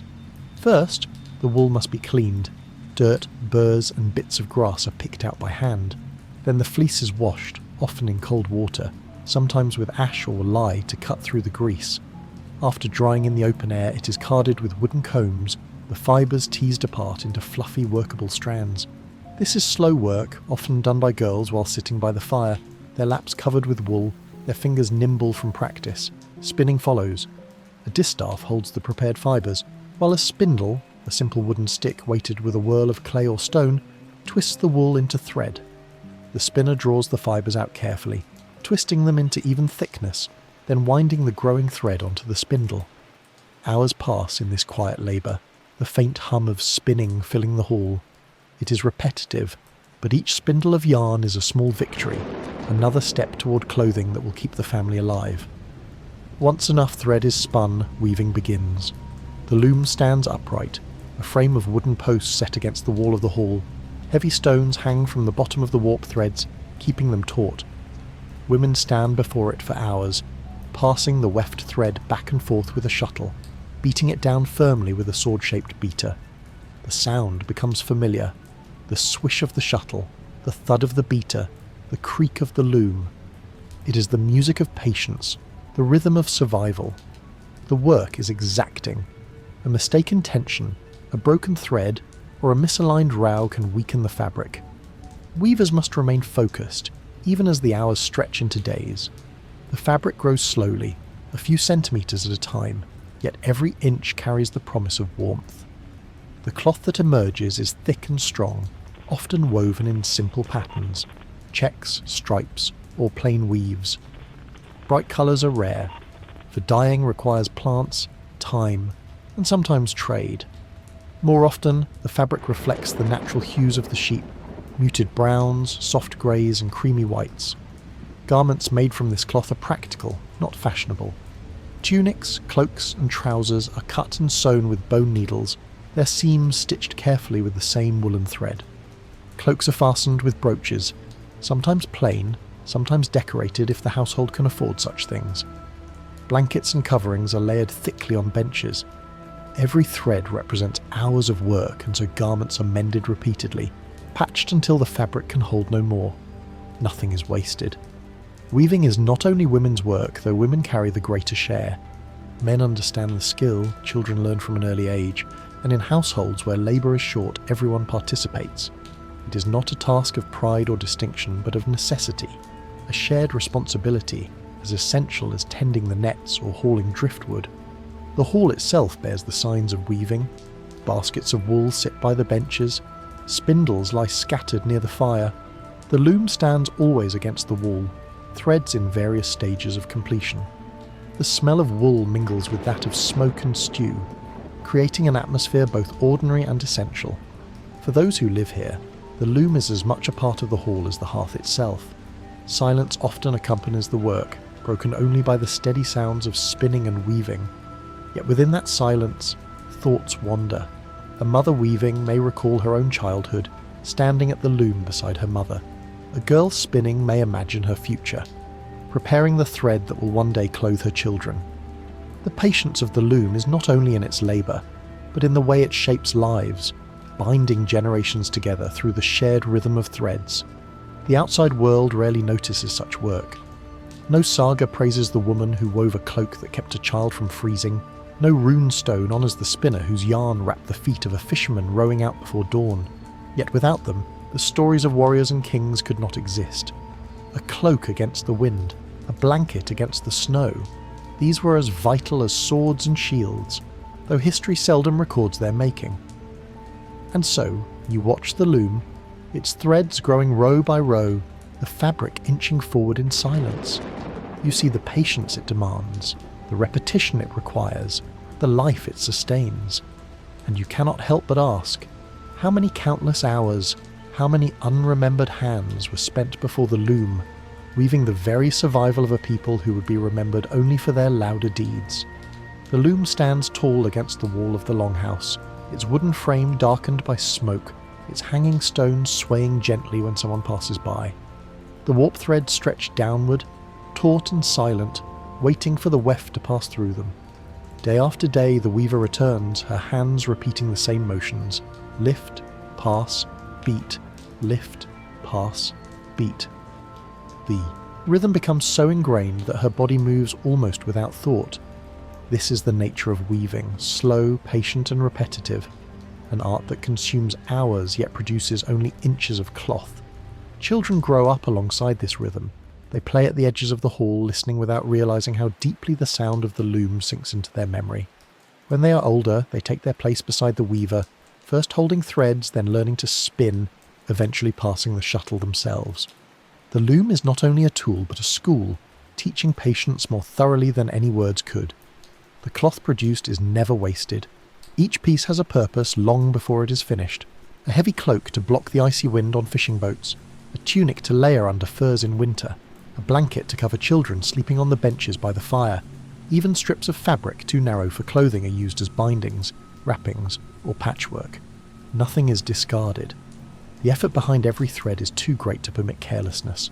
Spinning continues alongside weaving. Women sit with distaffs and spindles, pulling fibres steadily, twisting them into yarn. The spindle drops, spins, is wound again, over and over. The thread collects in balls, waiting for the loom. The hours stretch, but time is not wasted. While hands spin, mouths may murmur prayers, songs or stories. Sometimes silence dominates, broken only by the faint hum of wool twisting into thread. The materials themselves are as important as the work. Wool varies in quality depending on the sheep. The soft undercoat, finer and warmer, is saved for garments worn close to the skin. The coarser outer fibres are woven into heavy cloth for cloaks or blankets.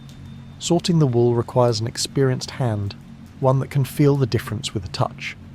Dyeing, when it is done at all, involves long preparation, boiling plants, soaking threads, and waiting for colour to set. Yellows from birch leaves, reds from madder, blues from woad. These shades brighten the otherwise muted fabrics, though most families wear undyed wool in natural tones. Dyes are expensive in time and resources, luxuries reserved for trade or for households with more wealth. The process of weaving is communal, even if it seems solitary. One woman may stand at the loom, but others assist, preparing yarn, holding threads, untangling knots. Children fetch stones to hang as weights, or gather herbs for dye baths. Men carve wooden shuttles or repair the loom's frame. In this way, weaving draws in the whole household, even if only one pair of hands passes the shuttle. The patience required is immense. A single cloak can take weeks to complete, and a family needs many garments to endure the winter. The weaver must rise each day and face the same threads, the same motions, with no shortcut available. There is no way to hasten the loom without risking weakness in the fabric. Progress is slow, but it is steady. The cloth grows as life does, one line at a time, unnoticed until the accumulation becomes visible. Meals are eaten with weaving in mind. A spindle may be set aside only briefly before being taken up again. A loom waits in the corner, even as fish stew simmers in the pot. The tasks of daily life interlace, much like the threads themselves. Just as warp and weft cross to form cloth, so too do spinning and cooking, weaving and chilled rearing, carving and storytelling all cross to form survival. Weaving also connects the household to the wider world. Finished cloth may be traded, sometimes carried across seas. Woolen fabric from northern lands has been found in graves far away, showing that what began in the dim light of a fjord hall travelled into the wider weave of history. Yet the makers themselves remain unnamed, their labour anonymous, their patience unrecorded. The fabric survives, but the hands that shaped it are forgotten. The hall grows heavy with the smell of wool. Loose fibres drift in the air, catching the light of the fire as they float. They cling to clothing, to hair, to furs. The constant presence of wool becomes as invisible to its makers as the smell of smoke. For them it is not remarkable, it is simply life. Wool scratches against skin, insulates against cold, and fills the silence of the hall with the sound of work. When night falls, weaving does not always cease. Lamps flicker near the loom, casting faint light on the threads. The weaver's hands move more slowly, but they do not stop. Time has little meaning in winter darkness, and tasks continue until exhaustion overtakes them. Then the loom waits silently in the shadows, its unfinished cloth hanging like a promise of tomorrow. And so the rhythm continues. The loom stands, the shuttle passes, the thread grows. Day after day, week after week, the same patience fills the hall, and as you watch, you begin to wonder how much of history was carried not by warriors with swords, but by weavers at their looms, binding the threads of survival one patient line at a time. The cloth hangs heavy now on the loom, nearly finished. Its weight pulls on the warp threads, the hanging stones keeping them straight as the final rows of weft are beaten into place. Weeks of patience, thousands of motions, countless moments of silence have been bound together into this single fabric. When it is cut free, it will become a cloak, or perhaps a blanket, serving not as decoration but as protection against the biting winds of the fjord. This moment is one of quiet triumph. No song is sung, no feast is held, but the satisfaction is visible in the faces of those who worked. The weaver runs her hand across the fabric, feeling its density, testing its strength. It is thick enough to hold warmth, strong enough to endure years of use. This cloth is survival made visible, a shield not of iron but of patience. Once removed from the loom, the fabric is washed and stretched. If dye is available, it is immersed in boiling vats filled with plant matter and mordants, soaking until the threads take colour. But more often, the wool remains in its natural shades, brown, grey, cream or black, its beauty lying in its simplicity. The fabric is cut into pieces, sewn with bone needles and woolen thread into garments shaped for utility. A cloak is fastened with a brooch, a tunic stitched with care, a blanket hemmed against fraying edges. Each item, plain though it may appear, is as valuable as any weapon, for it shields against the greater enemy, the cold. Garments wear down, of course. The harsh climate frays hems, tears fabric and rubs wool thin at the elbows and knees. But every piece is mended again and again. Patches are added, stitches reinforced, and thread woven through worn spots. A single cloak may last a decade, its surface carrying the story of its repairs. Children often wear garments handed down from siblings, each generation leaving its mark upon the fabric. Clothes are not fashion, they are continuity, linking one winter to the next. In the quiet of the hall, weaving also weaves memory. The loom itself is passed down, repaired when necessary, its wooden frame absorbing years of labour. Spindles, worn smooth by generations of hands, become family heirlooms in their own right. Even the baskets that once held raw fleece take on meaning, their woven reeds darkening with time and use. The tools of weaving are not ornamental, but they are deeply personal, reminders of those who came before. The patience of looms extends beyond fabric. It shapes the character of those who labour at them. To weave is to learn endurance. To spin is to learn steadiness. These virtues seep into the culture itself, forming the quiet backbone of a society often remembered only for its noise and violence. The Vikings did not survive on raids alone. They survived because women and men, day after day, repeated the small, silent tasks that kept families warm. Trade, too, is bound in wool. Cloth is carried inland, exchanged for grain, salt, or iron. In distant lands, fragments of Scandinavian textiles have been found, their weaves still visible, proof that what began in a smoky hall by a fjord travelled far. Yet the names of the weavers remain unknown. History records the kings and warriors, but the patient hands that fed the loom are lost. Only the cloth remains, mute testimony to their labour. As spring returns, weaving does not end. Fresh wool is shorn, fleece is cleaned, spindles set spinning once more. The cycle repeats, unbroken, as endless as the turning of seasons. Each year demands new garments, new blankets, new cloth to replace what the winter has consumed. The loom never stands idle for long. It is both a burden and a lifeline, demanding time but giving survival. From our vantage in history, it is easy to overlook these threads. Museums display swords and shields, sagas recount battles and voyages, but the cloth is often forgotten, stored in fragments too small to draw notice. Yet without it, there would have Been no warriors to wield those swords, no sailors to take those voyages. The loom wove not only fabric but the very possibility of life, and so you're left with this reflection. The patience of looms is not only a story of wool and cloth, but of people and endurance.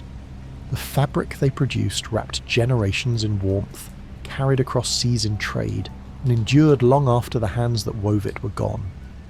How many anonymous lives were spent in this work? How many hours bound into threads that are now dust? Perhaps history remembers too little of them, or perhaps in every surviving fragment of cloth their patience still whispers, woven into the fabric of time itself. In cool storerooms lined with timber beams, salted cod and stiff stockfish lay stacked in silence, their quiet burden sustaining cities through lean months. The fjord provides its gifts in abundance during the warmer months, when boats return heavy with cod, herring and salmon. But in the north, abundance is never permanent. Winter comes swiftly, and the sea's generosity fades beneath ice and storms. The question has always been the same. How do you make summer's plenty last through the long hunger of winter? For the Vikings, the answer lay in the quiet, painstaking work of preservation, most notably in the drying and salting of cod and the careful storage of stockfish. The scene begins on the rocky shore. Fishermen haul their catches from the boats, the silvery bodies of cod glinting in the sun. The fish are gutted quickly, their insides tossed to dogs or seabirds circling overhead. The process is efficient, done with practiced hands. Time is crucial. If the fish are not prepared immediately, the catch will spoil. Once cleaned, the cod are split open, stretched wide, and hung on wooden racks to dry in the cold air and steady winds of the fjord. Rows of fish line the shore, their pale flesh stiffening under the sun. From a distance, the racks resemble strange forests of hanging bodies, motionless except when gulls dive and attempt to snatch scraps. The drying process takes weeks, sometimes months, depending on the weather. Cold is essential, but too much dampness can ruin the batch. Families check the racks constantly, turning fish, adjusting their placement, shooing away scavengers. Every movement is quiet but important, for a single spoiled fish can taint the whole row. Not all fish are dried. Some are salted instead, packed into barrels with layers of coarse salt between them. Salt, however, is not easy to come by. It must be traded for, often brought from distant lands, and is therefore precious. To use it is a sign of wealth, and salted cod becomes both sustenance and currency. A well-packed barrel can last months, even years, its contents traded for grain, iron or cloth. To open one in winter is to release the smell of the sea, preserved against time. Inside the longhouse, storage becomes as vital as preparation. Stockfish, once fully dried, is brought indoors and stacked carefully. It is light, hard, and nearly indestructible, a food that can be stored for years if kept dry. Bundles of it are tied with rope, hung from rafters, or stacked in corners. Children grow up surrounded by these silent piles, their presence both reassuring and monotonous. They know that every meal of winter depends on these dry, stiff fish, waiting to be hammered and boiled into stew.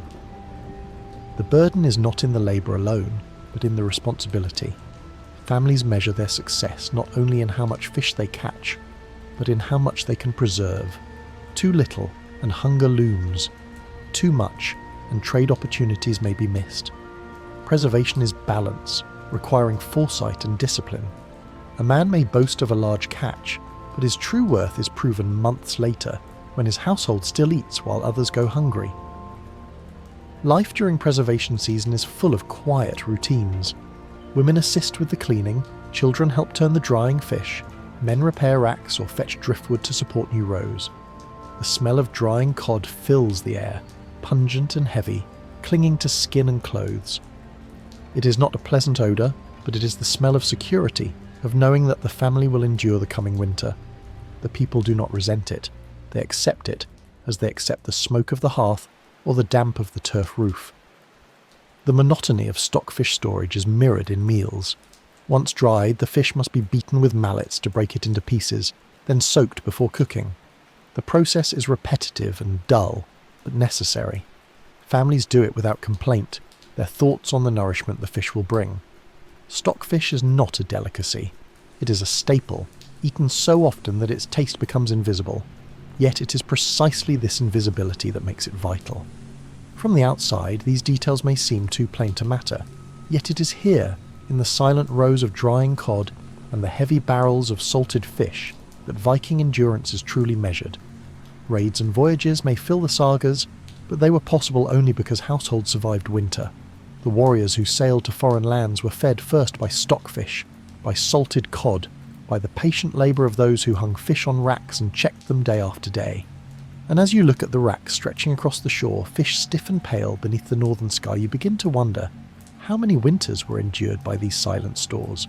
How many journeys across seas were carried not by courage alone, but by the unremarkable strength of dried cod stacked in the corners of smoky halls? The season of preservation is as demanding as the fishing itself. After the first thrill of a large catch has passed, the true work begins. The men who rowed out at dawn and hauled nets heavy with cod now bend once more to quieter, slower tasks. Their axes and knives are sharpened, not for battle, but for cutting fish into pieces fit for drying racks. Women and children join them, sleeves rolled, back, fingers red from cold water, as piles of silver bodies are processed one by one. The shore is transformed into a workshop. Wooden frames, tall and spare, line the beaches, each row filled with fish split open and stretched wide.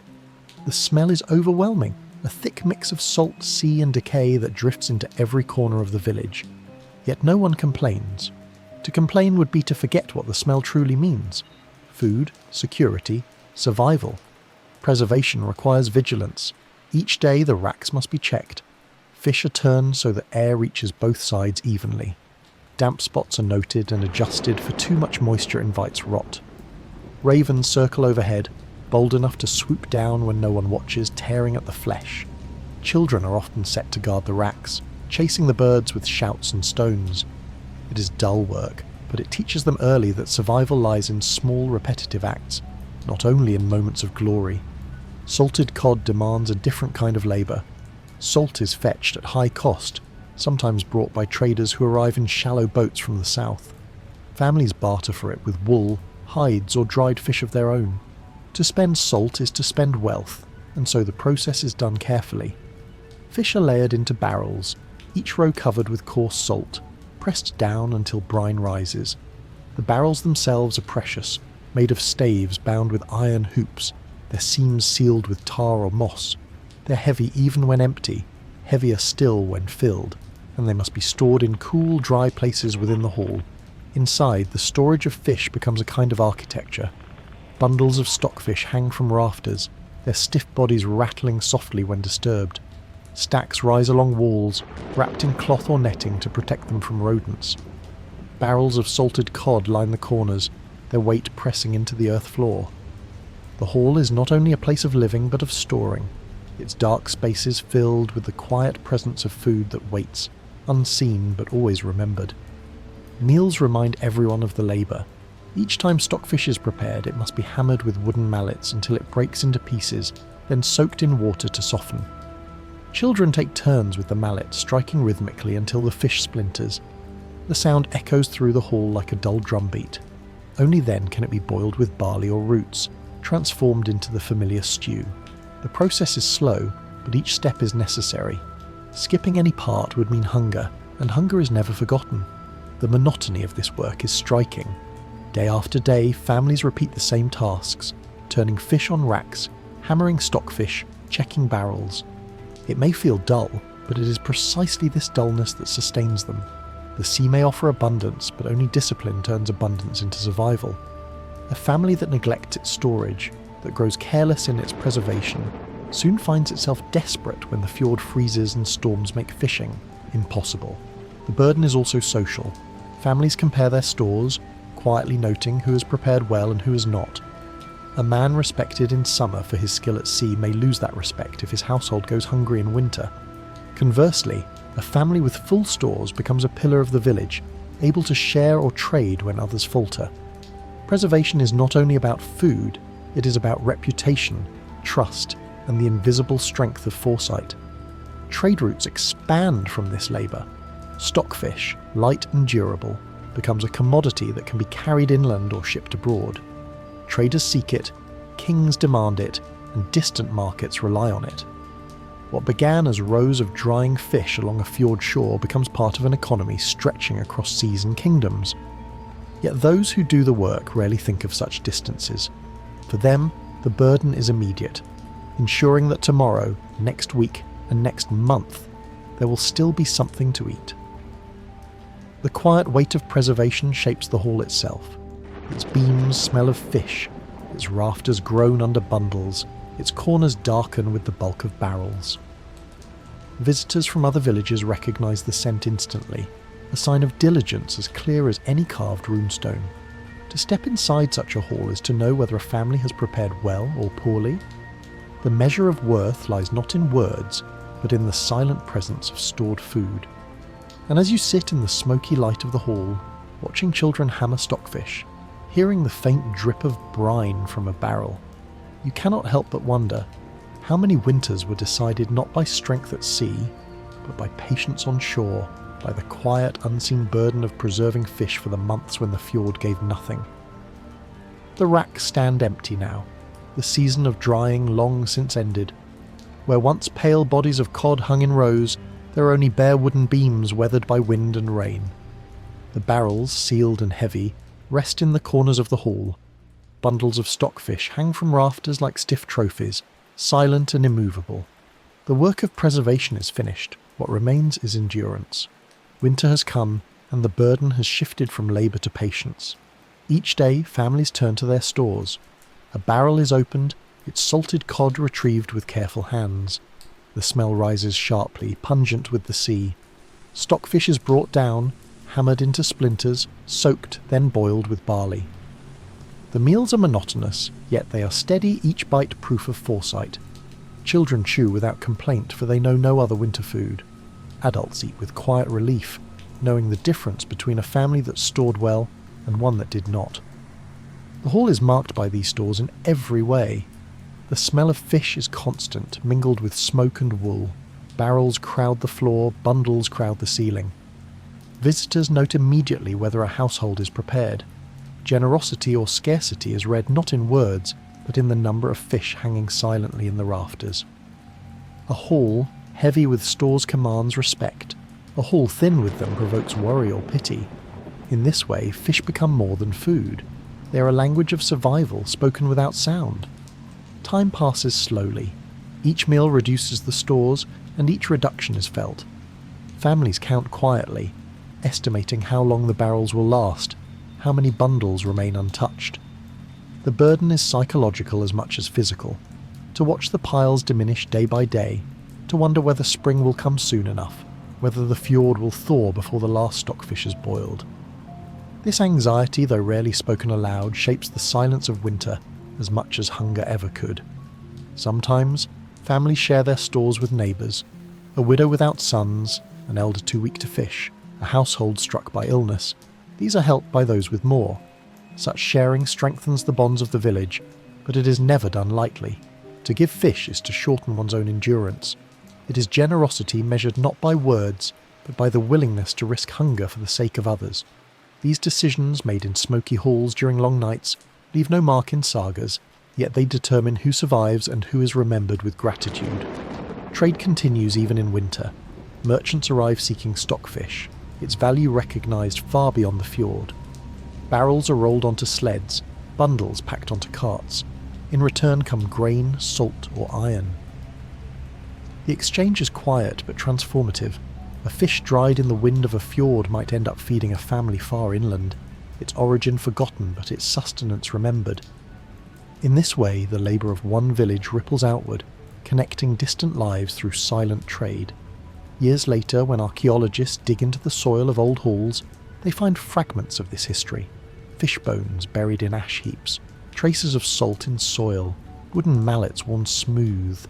These remnants seem small, yet they speak volumes. They tell us that the burden of survival was carried not by warriors on distant shores, but by families standing over racks of fish, hammering stockfish, sealing barrels. Their labour, invisible to their own time and forgotten by ours, shaped the very possibility of Viking endurance. Spring eventually breaks the long silence. Ice melts from the fjord, boats are dragged back to the water, and fresh fish fill the nets once again.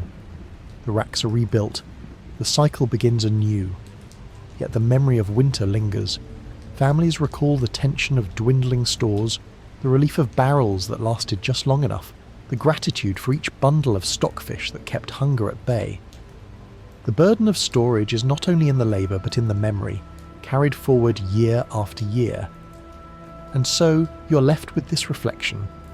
History often remembers the raids, the ships, the swords. But perhaps the truer foundation of Viking life lay in these silent stores. The salted cod in barrels, the stiff bundles of stockfish in rafters. They were not heroic, not dramatic, not sung in poems. Yet without them, there would have been no survival, no voyages, no sagas at all.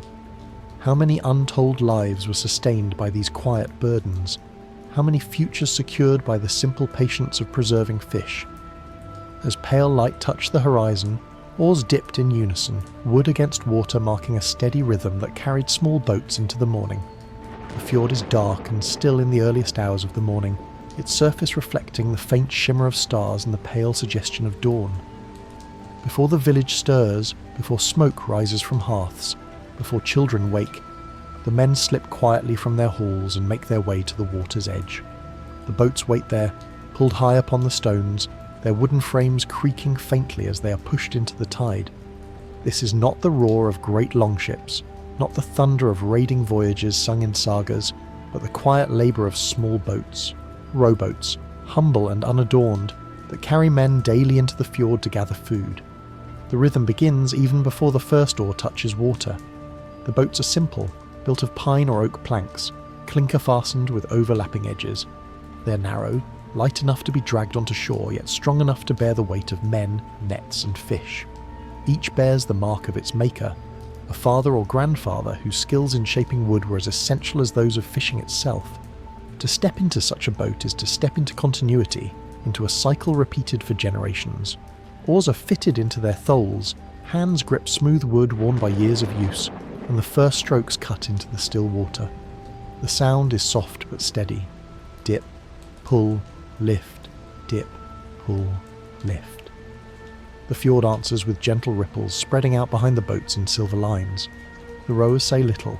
Speech is unnecessary when every man knows the rhythm. Breath fogs in the cold air, and the only other sound is the occasional call of seabirds overhead. Rowing at dawn is labour that demands endurance rather than strength. The boats travel far, sometimes into open water where the fjord meets the sea, sometimes hugging the coastline where nets are cast. The pace is not hurried but relentless, each stroke part of an unbroken pattern that must be maintained if the boat is to move steadily. Shoulders ache, back strain, hands blister, but the work continues without pause. To stop is to drift, and drifting wastes time. Children learn this rhythm young. They begin as passengers, watching silently as their fathers pull at the oars. Then they are given small tasks, bailing water with a wooden scoop, holding a net ready. Eventually an oar is placed in their hands, and they are taught the cadence. Their strokes are clumsy at first, splashing more than propelling, but over time their movements fall into the rhythm, matching the steady beat of the older rowers. To row is to belong, to prove oneself part of the work that sustains the household. The fjord itself seems to expect this rhythm. At dawn, its waters are calm, its winds light. Fish move in schools just beneath the surface, feeding before the sun rises fully. The men row quietly, careful not to disturb the water more than necessary. Their boats glide across the surface like shadows, their nets ready. This patience, this quiet, is as important as the rowing itself. Noise may scare the fish, haste may waste the opportunity. Dawn is the hour of balance, of steady effort, of trust in routine. The monotony of rowing is part of its purpose. The mind settles into the rhythm, emptying of thought. Dip, pull, lift, dip, pull, lift. The body aches, but the rhythm dulls the pain. In this state, time becomes indistinct. Hours pass, measured only by the growing light on the horizon and the shifting weight of the boat as fish are hauled aboard. What seems dull to an outsider is, to those who row, the heartbeat of survival. When the catch is good, the weight of nets adds strain to the return journey. Rowers bend harder, their breaths ragged, the rhythm slower but no less steady. When the catch is poor, the boats return lighter, but the silence in them is heavier. Still, the rhythm persists. Whether in plenty or in scarcity, the oars keep moving. The sea does not bend to impatience, and the fjord does not reward haste. Only the rhythm matters, repeated at dawn, day after day, year after year. The small boats, though modest, carry within them the foundation of greater journeys. The men who row them daily are the same who one day row larger ships, who cross seas to distant lands. Their endurance, their patience, their strength are forged not in battle, but in the monotonous strokes of dawn rowing. Every saga of conquest rests upon the shoulders of men who first learned to row quietly, steadily, into the fjord for fish. And so, as you listen to the soft dip of oars, the creak of wood, the sigh of breath in the cold air, you realise, history may remember the sails and shields of longships, but it forgets the small boats and the rhythms of dawn that train the hands and hearts of those who sailed them. How many generations rowed silently into the fjord, their names unrecorded, yet their labour shaping the very possibility of Viking life. The morning rhythm does not end once the boats leave the village shore. Out on the fjord the world is still, broken only by the dip of oars and the faint cries of seabirds. The boats move steadily forward, their wakes spreading in ripples that vanish into the wide water. Each stroke is measured, not rushed, for the rowers know that strength must last not minutes, but hours. The fjord is long, and the work is relentless. Rowing is a craft of endurance. The men shift slightly on their benches, leaning back with each pull, arms and backs working in unison. Their hands are rough from the constant rubbing of wood and salt. The oars themselves bear scars, splintered edges from striking rocks, smoothed grips polished by years of labour. No boat is new for long, and no oar is free from the marks of its history. They are tools that carry memory in every line. The silence among the rowers is notable. Words are unnecessary. To break the rhythm with idle talk is rare, for breath must be saved and concentration held.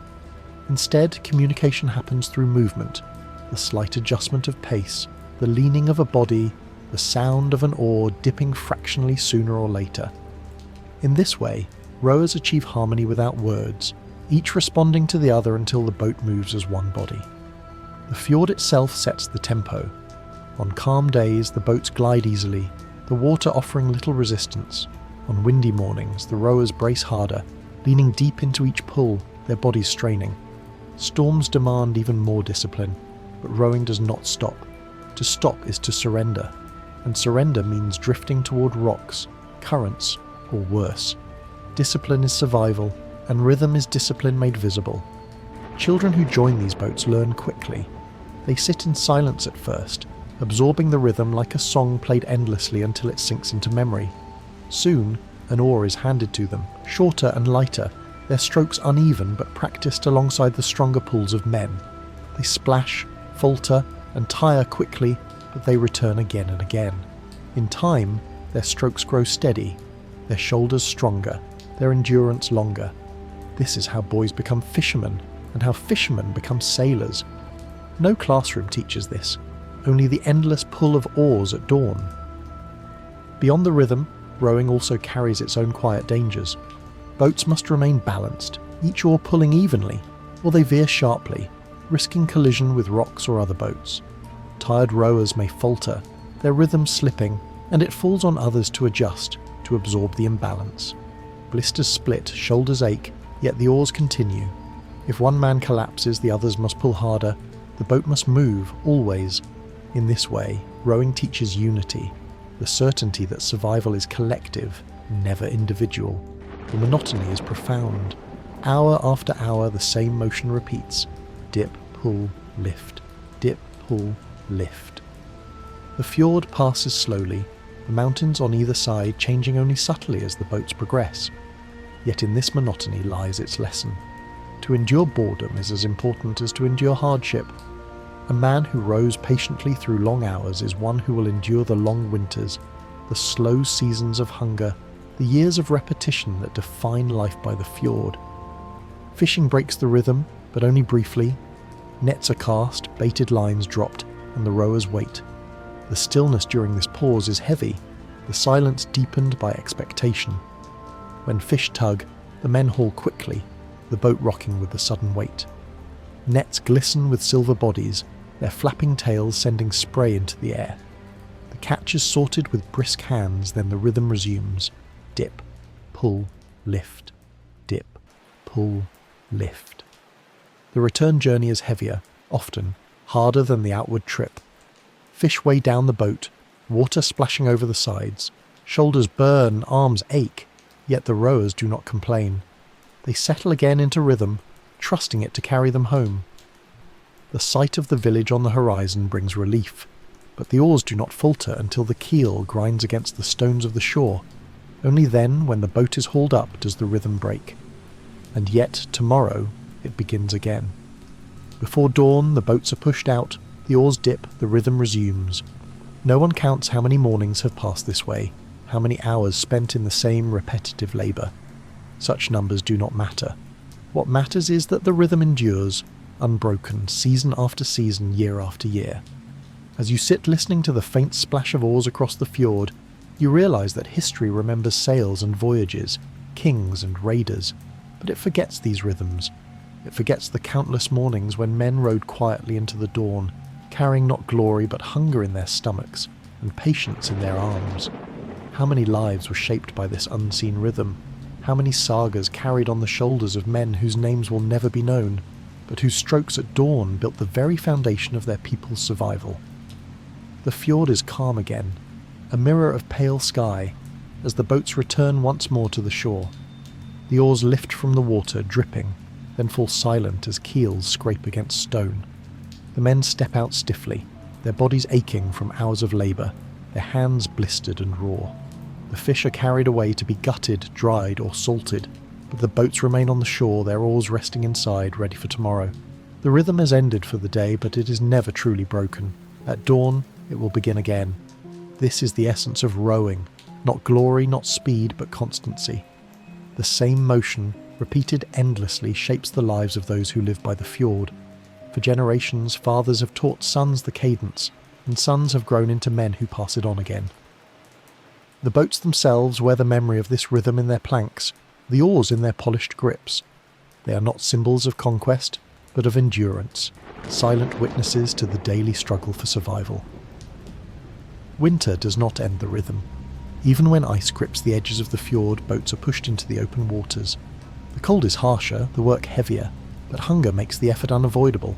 Oars freeze to hands, water splashes stiffen into ice, yet the rowers continue.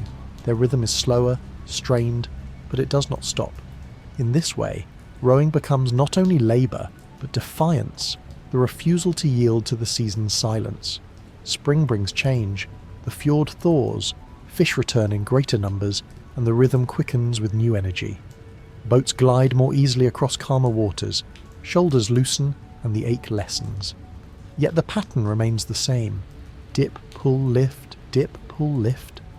No matter the season, the sound of oars marks the passing of time more clearly than any bell or calendar. The monotony shapes character as surely as the labour itself. To row daily is to learn patience, to understand that strength lies not in a single burst of effort, but in countless repeated motions. It teaches endurance, unity, and humility before the sea. Those who row do not imagine themselves heroes, but their discipline prepares them for all that follows, whether long voyages to distant lands or simple survival through harsh winters. Trade and travel also depend upon this rhythm. Before a man can row across the North Sea, he must row across the fjord. Before he can endure weeks on a longship, he must endure hours at dawn in a fishing boat. The small boats are training grounds, not by design but by necessity. They prepare the body for endurance, the mind for monotony, the spirit for patience. In this way, every saga of distant raids and discoveries begins quietly, here in the rhythm of dawn. To outsiders, the memory of these mornings fades quickly. No runestone records the name of a fisherman who rowed every day of his life. No saga tells of the countless oar strokes that carried boats silently into the fjord.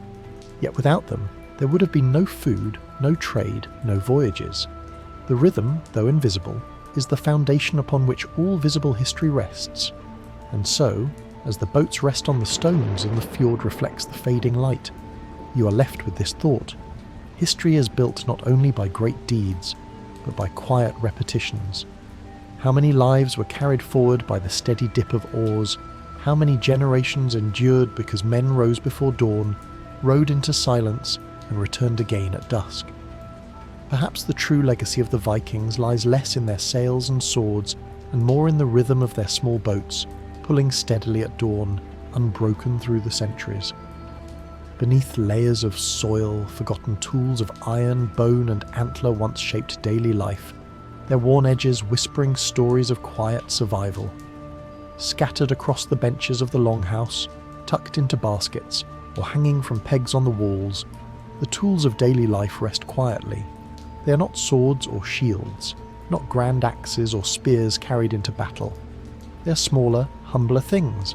Knives for cutting, needles for sewing, combs for cleaning, chisels for carving.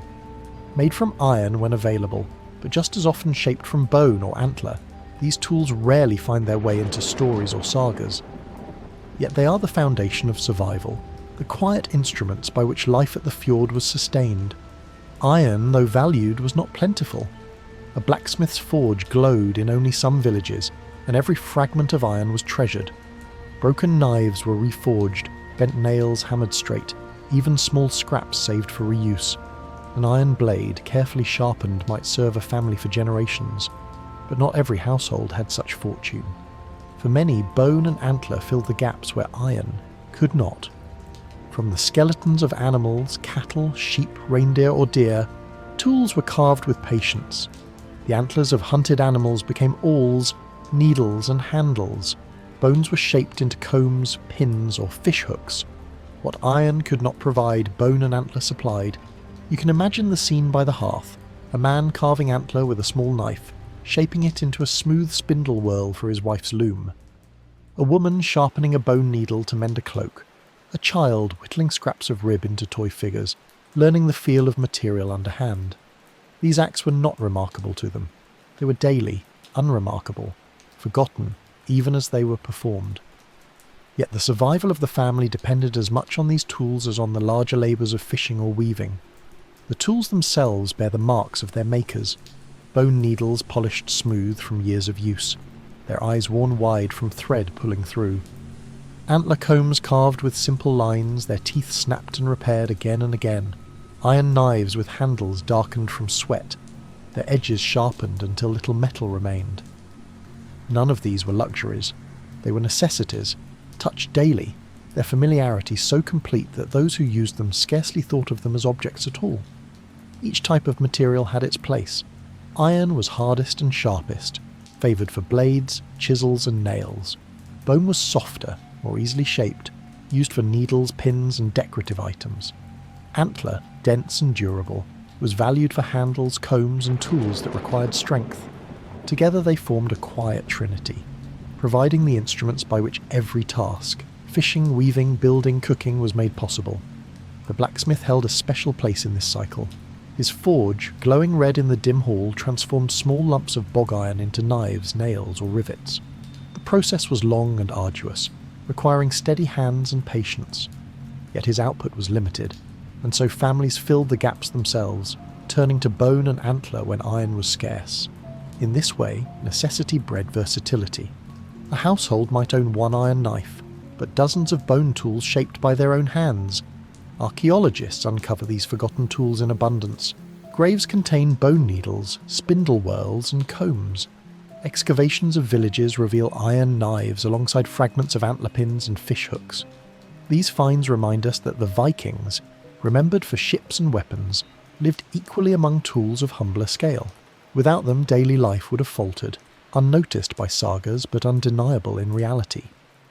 The monotony of using these tools mirrored their making.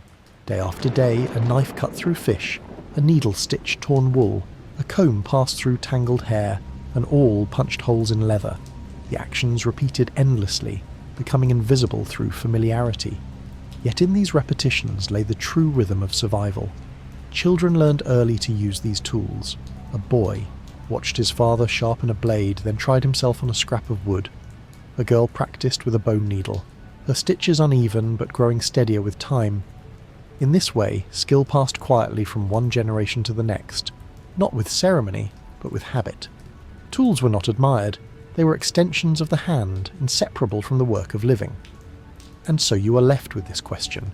If sagas sing of swords and ships, who will sing of the needles, the chisels, the combs? How many lives were shaped more by the edge of a small iron knife or the point of a bone awl than by the swing of a warrior's blade? The forge of the blacksmith glows only occasionally in the Fjord village. Iron is precious, and its use is deliberate. A knife or a nail is never wasted. Each is repaired, reforged, repurposed, until nothing remains but a sliver of worn-out metal. For daily tasks, households rely not only on iron, but on the bones and antlers gathered from their animals and hunts. These materials fill the silence of daily labour, quietly taking on the shape of the tools that kept life running. Antler combs are among the most common. They're carved carefully, their teeth shaped with small blades or files. Some are plain, others decorated with simple patterns, lines, circles, dots, etched with patience. Every person in the hall owns one, for lice and tangles are constant in a world of wool and smoke. Children squirm as mothers drag the combs through their hair, the small teeth biting into knots. The combs wear down, their teeth snapping, yet they are mended or reshaped until nothing remains. What was once antler becomes dust, but in its lifetime it carried untold hours of patient grooming. Needles of bone or iron are equally vital. Clothing tears constantly, worn by labour and weather. A cloak frays at the hem, a tunic rips at the sleeve, a blanket splits at its seam. Needles pass through these fabrics daily, stitching them back together. Each pass of thread is small, almost invisible, but together they extend the life of a garment by years. A family without needles is a family soon cold. Bone provides plenty for such tools, splinters shaped into points, smoothed, and drilled with eyes for thread. Their fragility is accepted, for when one breaks, another can be carved quickly. Antler also provides handles for knives, chisels, and axes. Iron blades are set into antler grips, fastened with rivets or bindings. These handles are not ornate, they are functional, durable, able to withstand years of use. When they break, they are replaced, the iron reused, the antler discarded. In this way, tools live multiple lives, constantly repaired and adapted. Children grow up surrounded by such tools.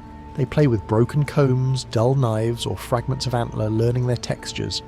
A boy may carve a toy figure from rib bone, his clumsy knife work echoing the skills of his elders. A girl may stitch scraps of cloth with a bent needle, her stitches crooked but earnest.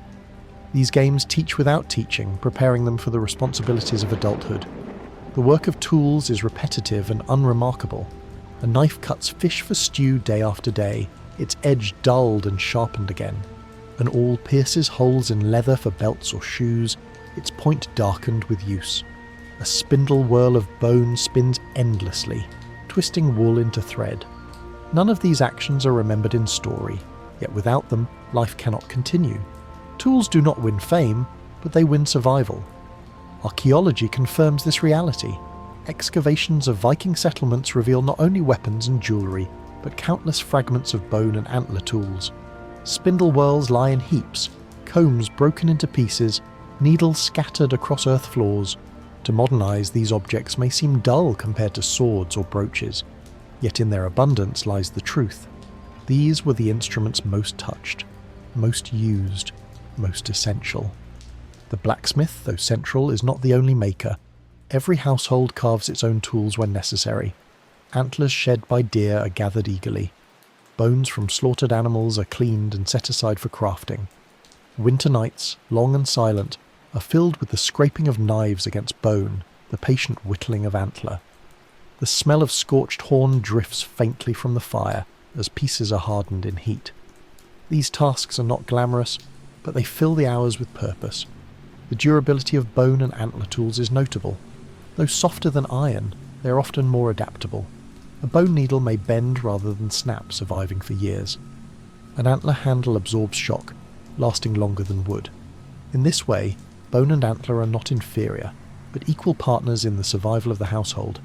The hall itself carries these tools in silence.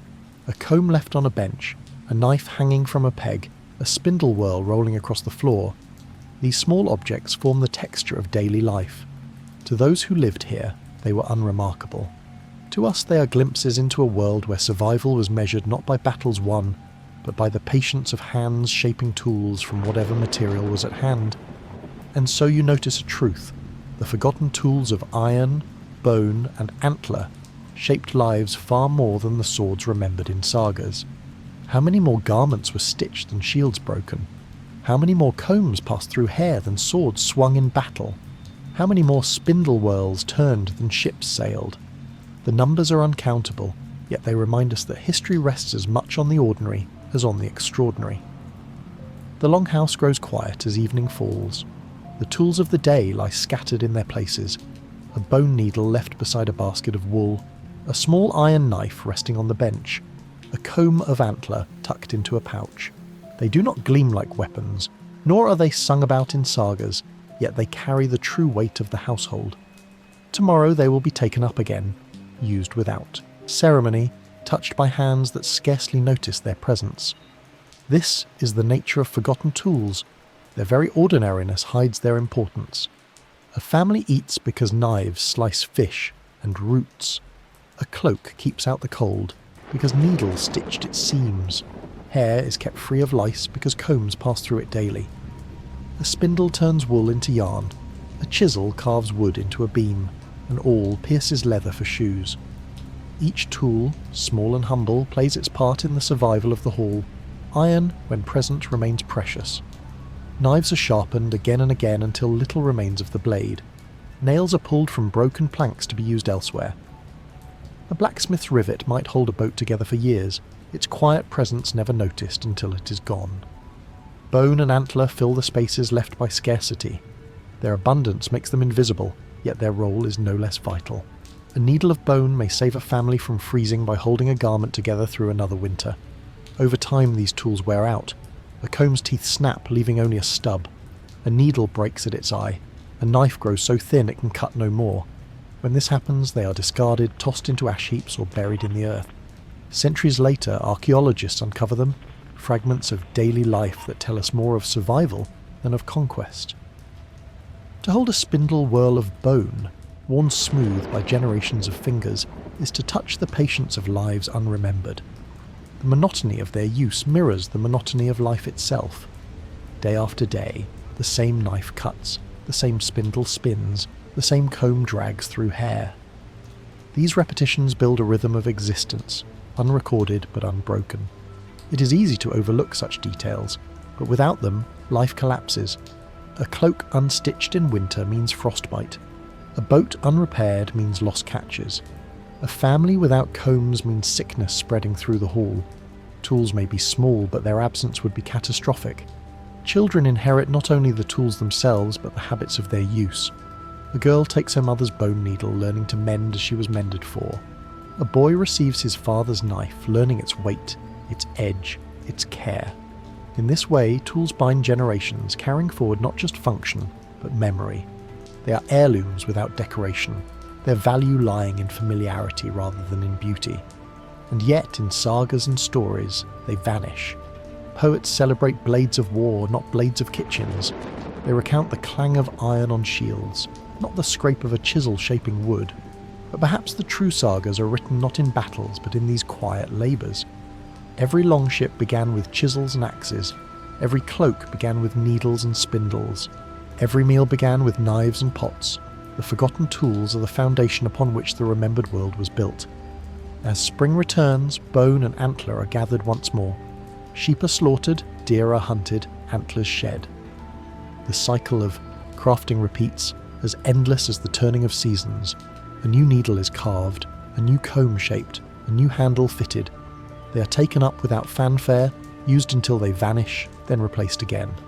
The rhythm is unbroken, silent but enduring. And so, you're left with this reflection. History often honours the extraordinary, but life depends on the ordinary. How many unrecorded lives were sustained by these forgotten tools? By the point of a bone needle, the teeth of an antler comb, the edge of a small iron knife? They may be overlooked in memory, but in their silence they whisper the true story of survival.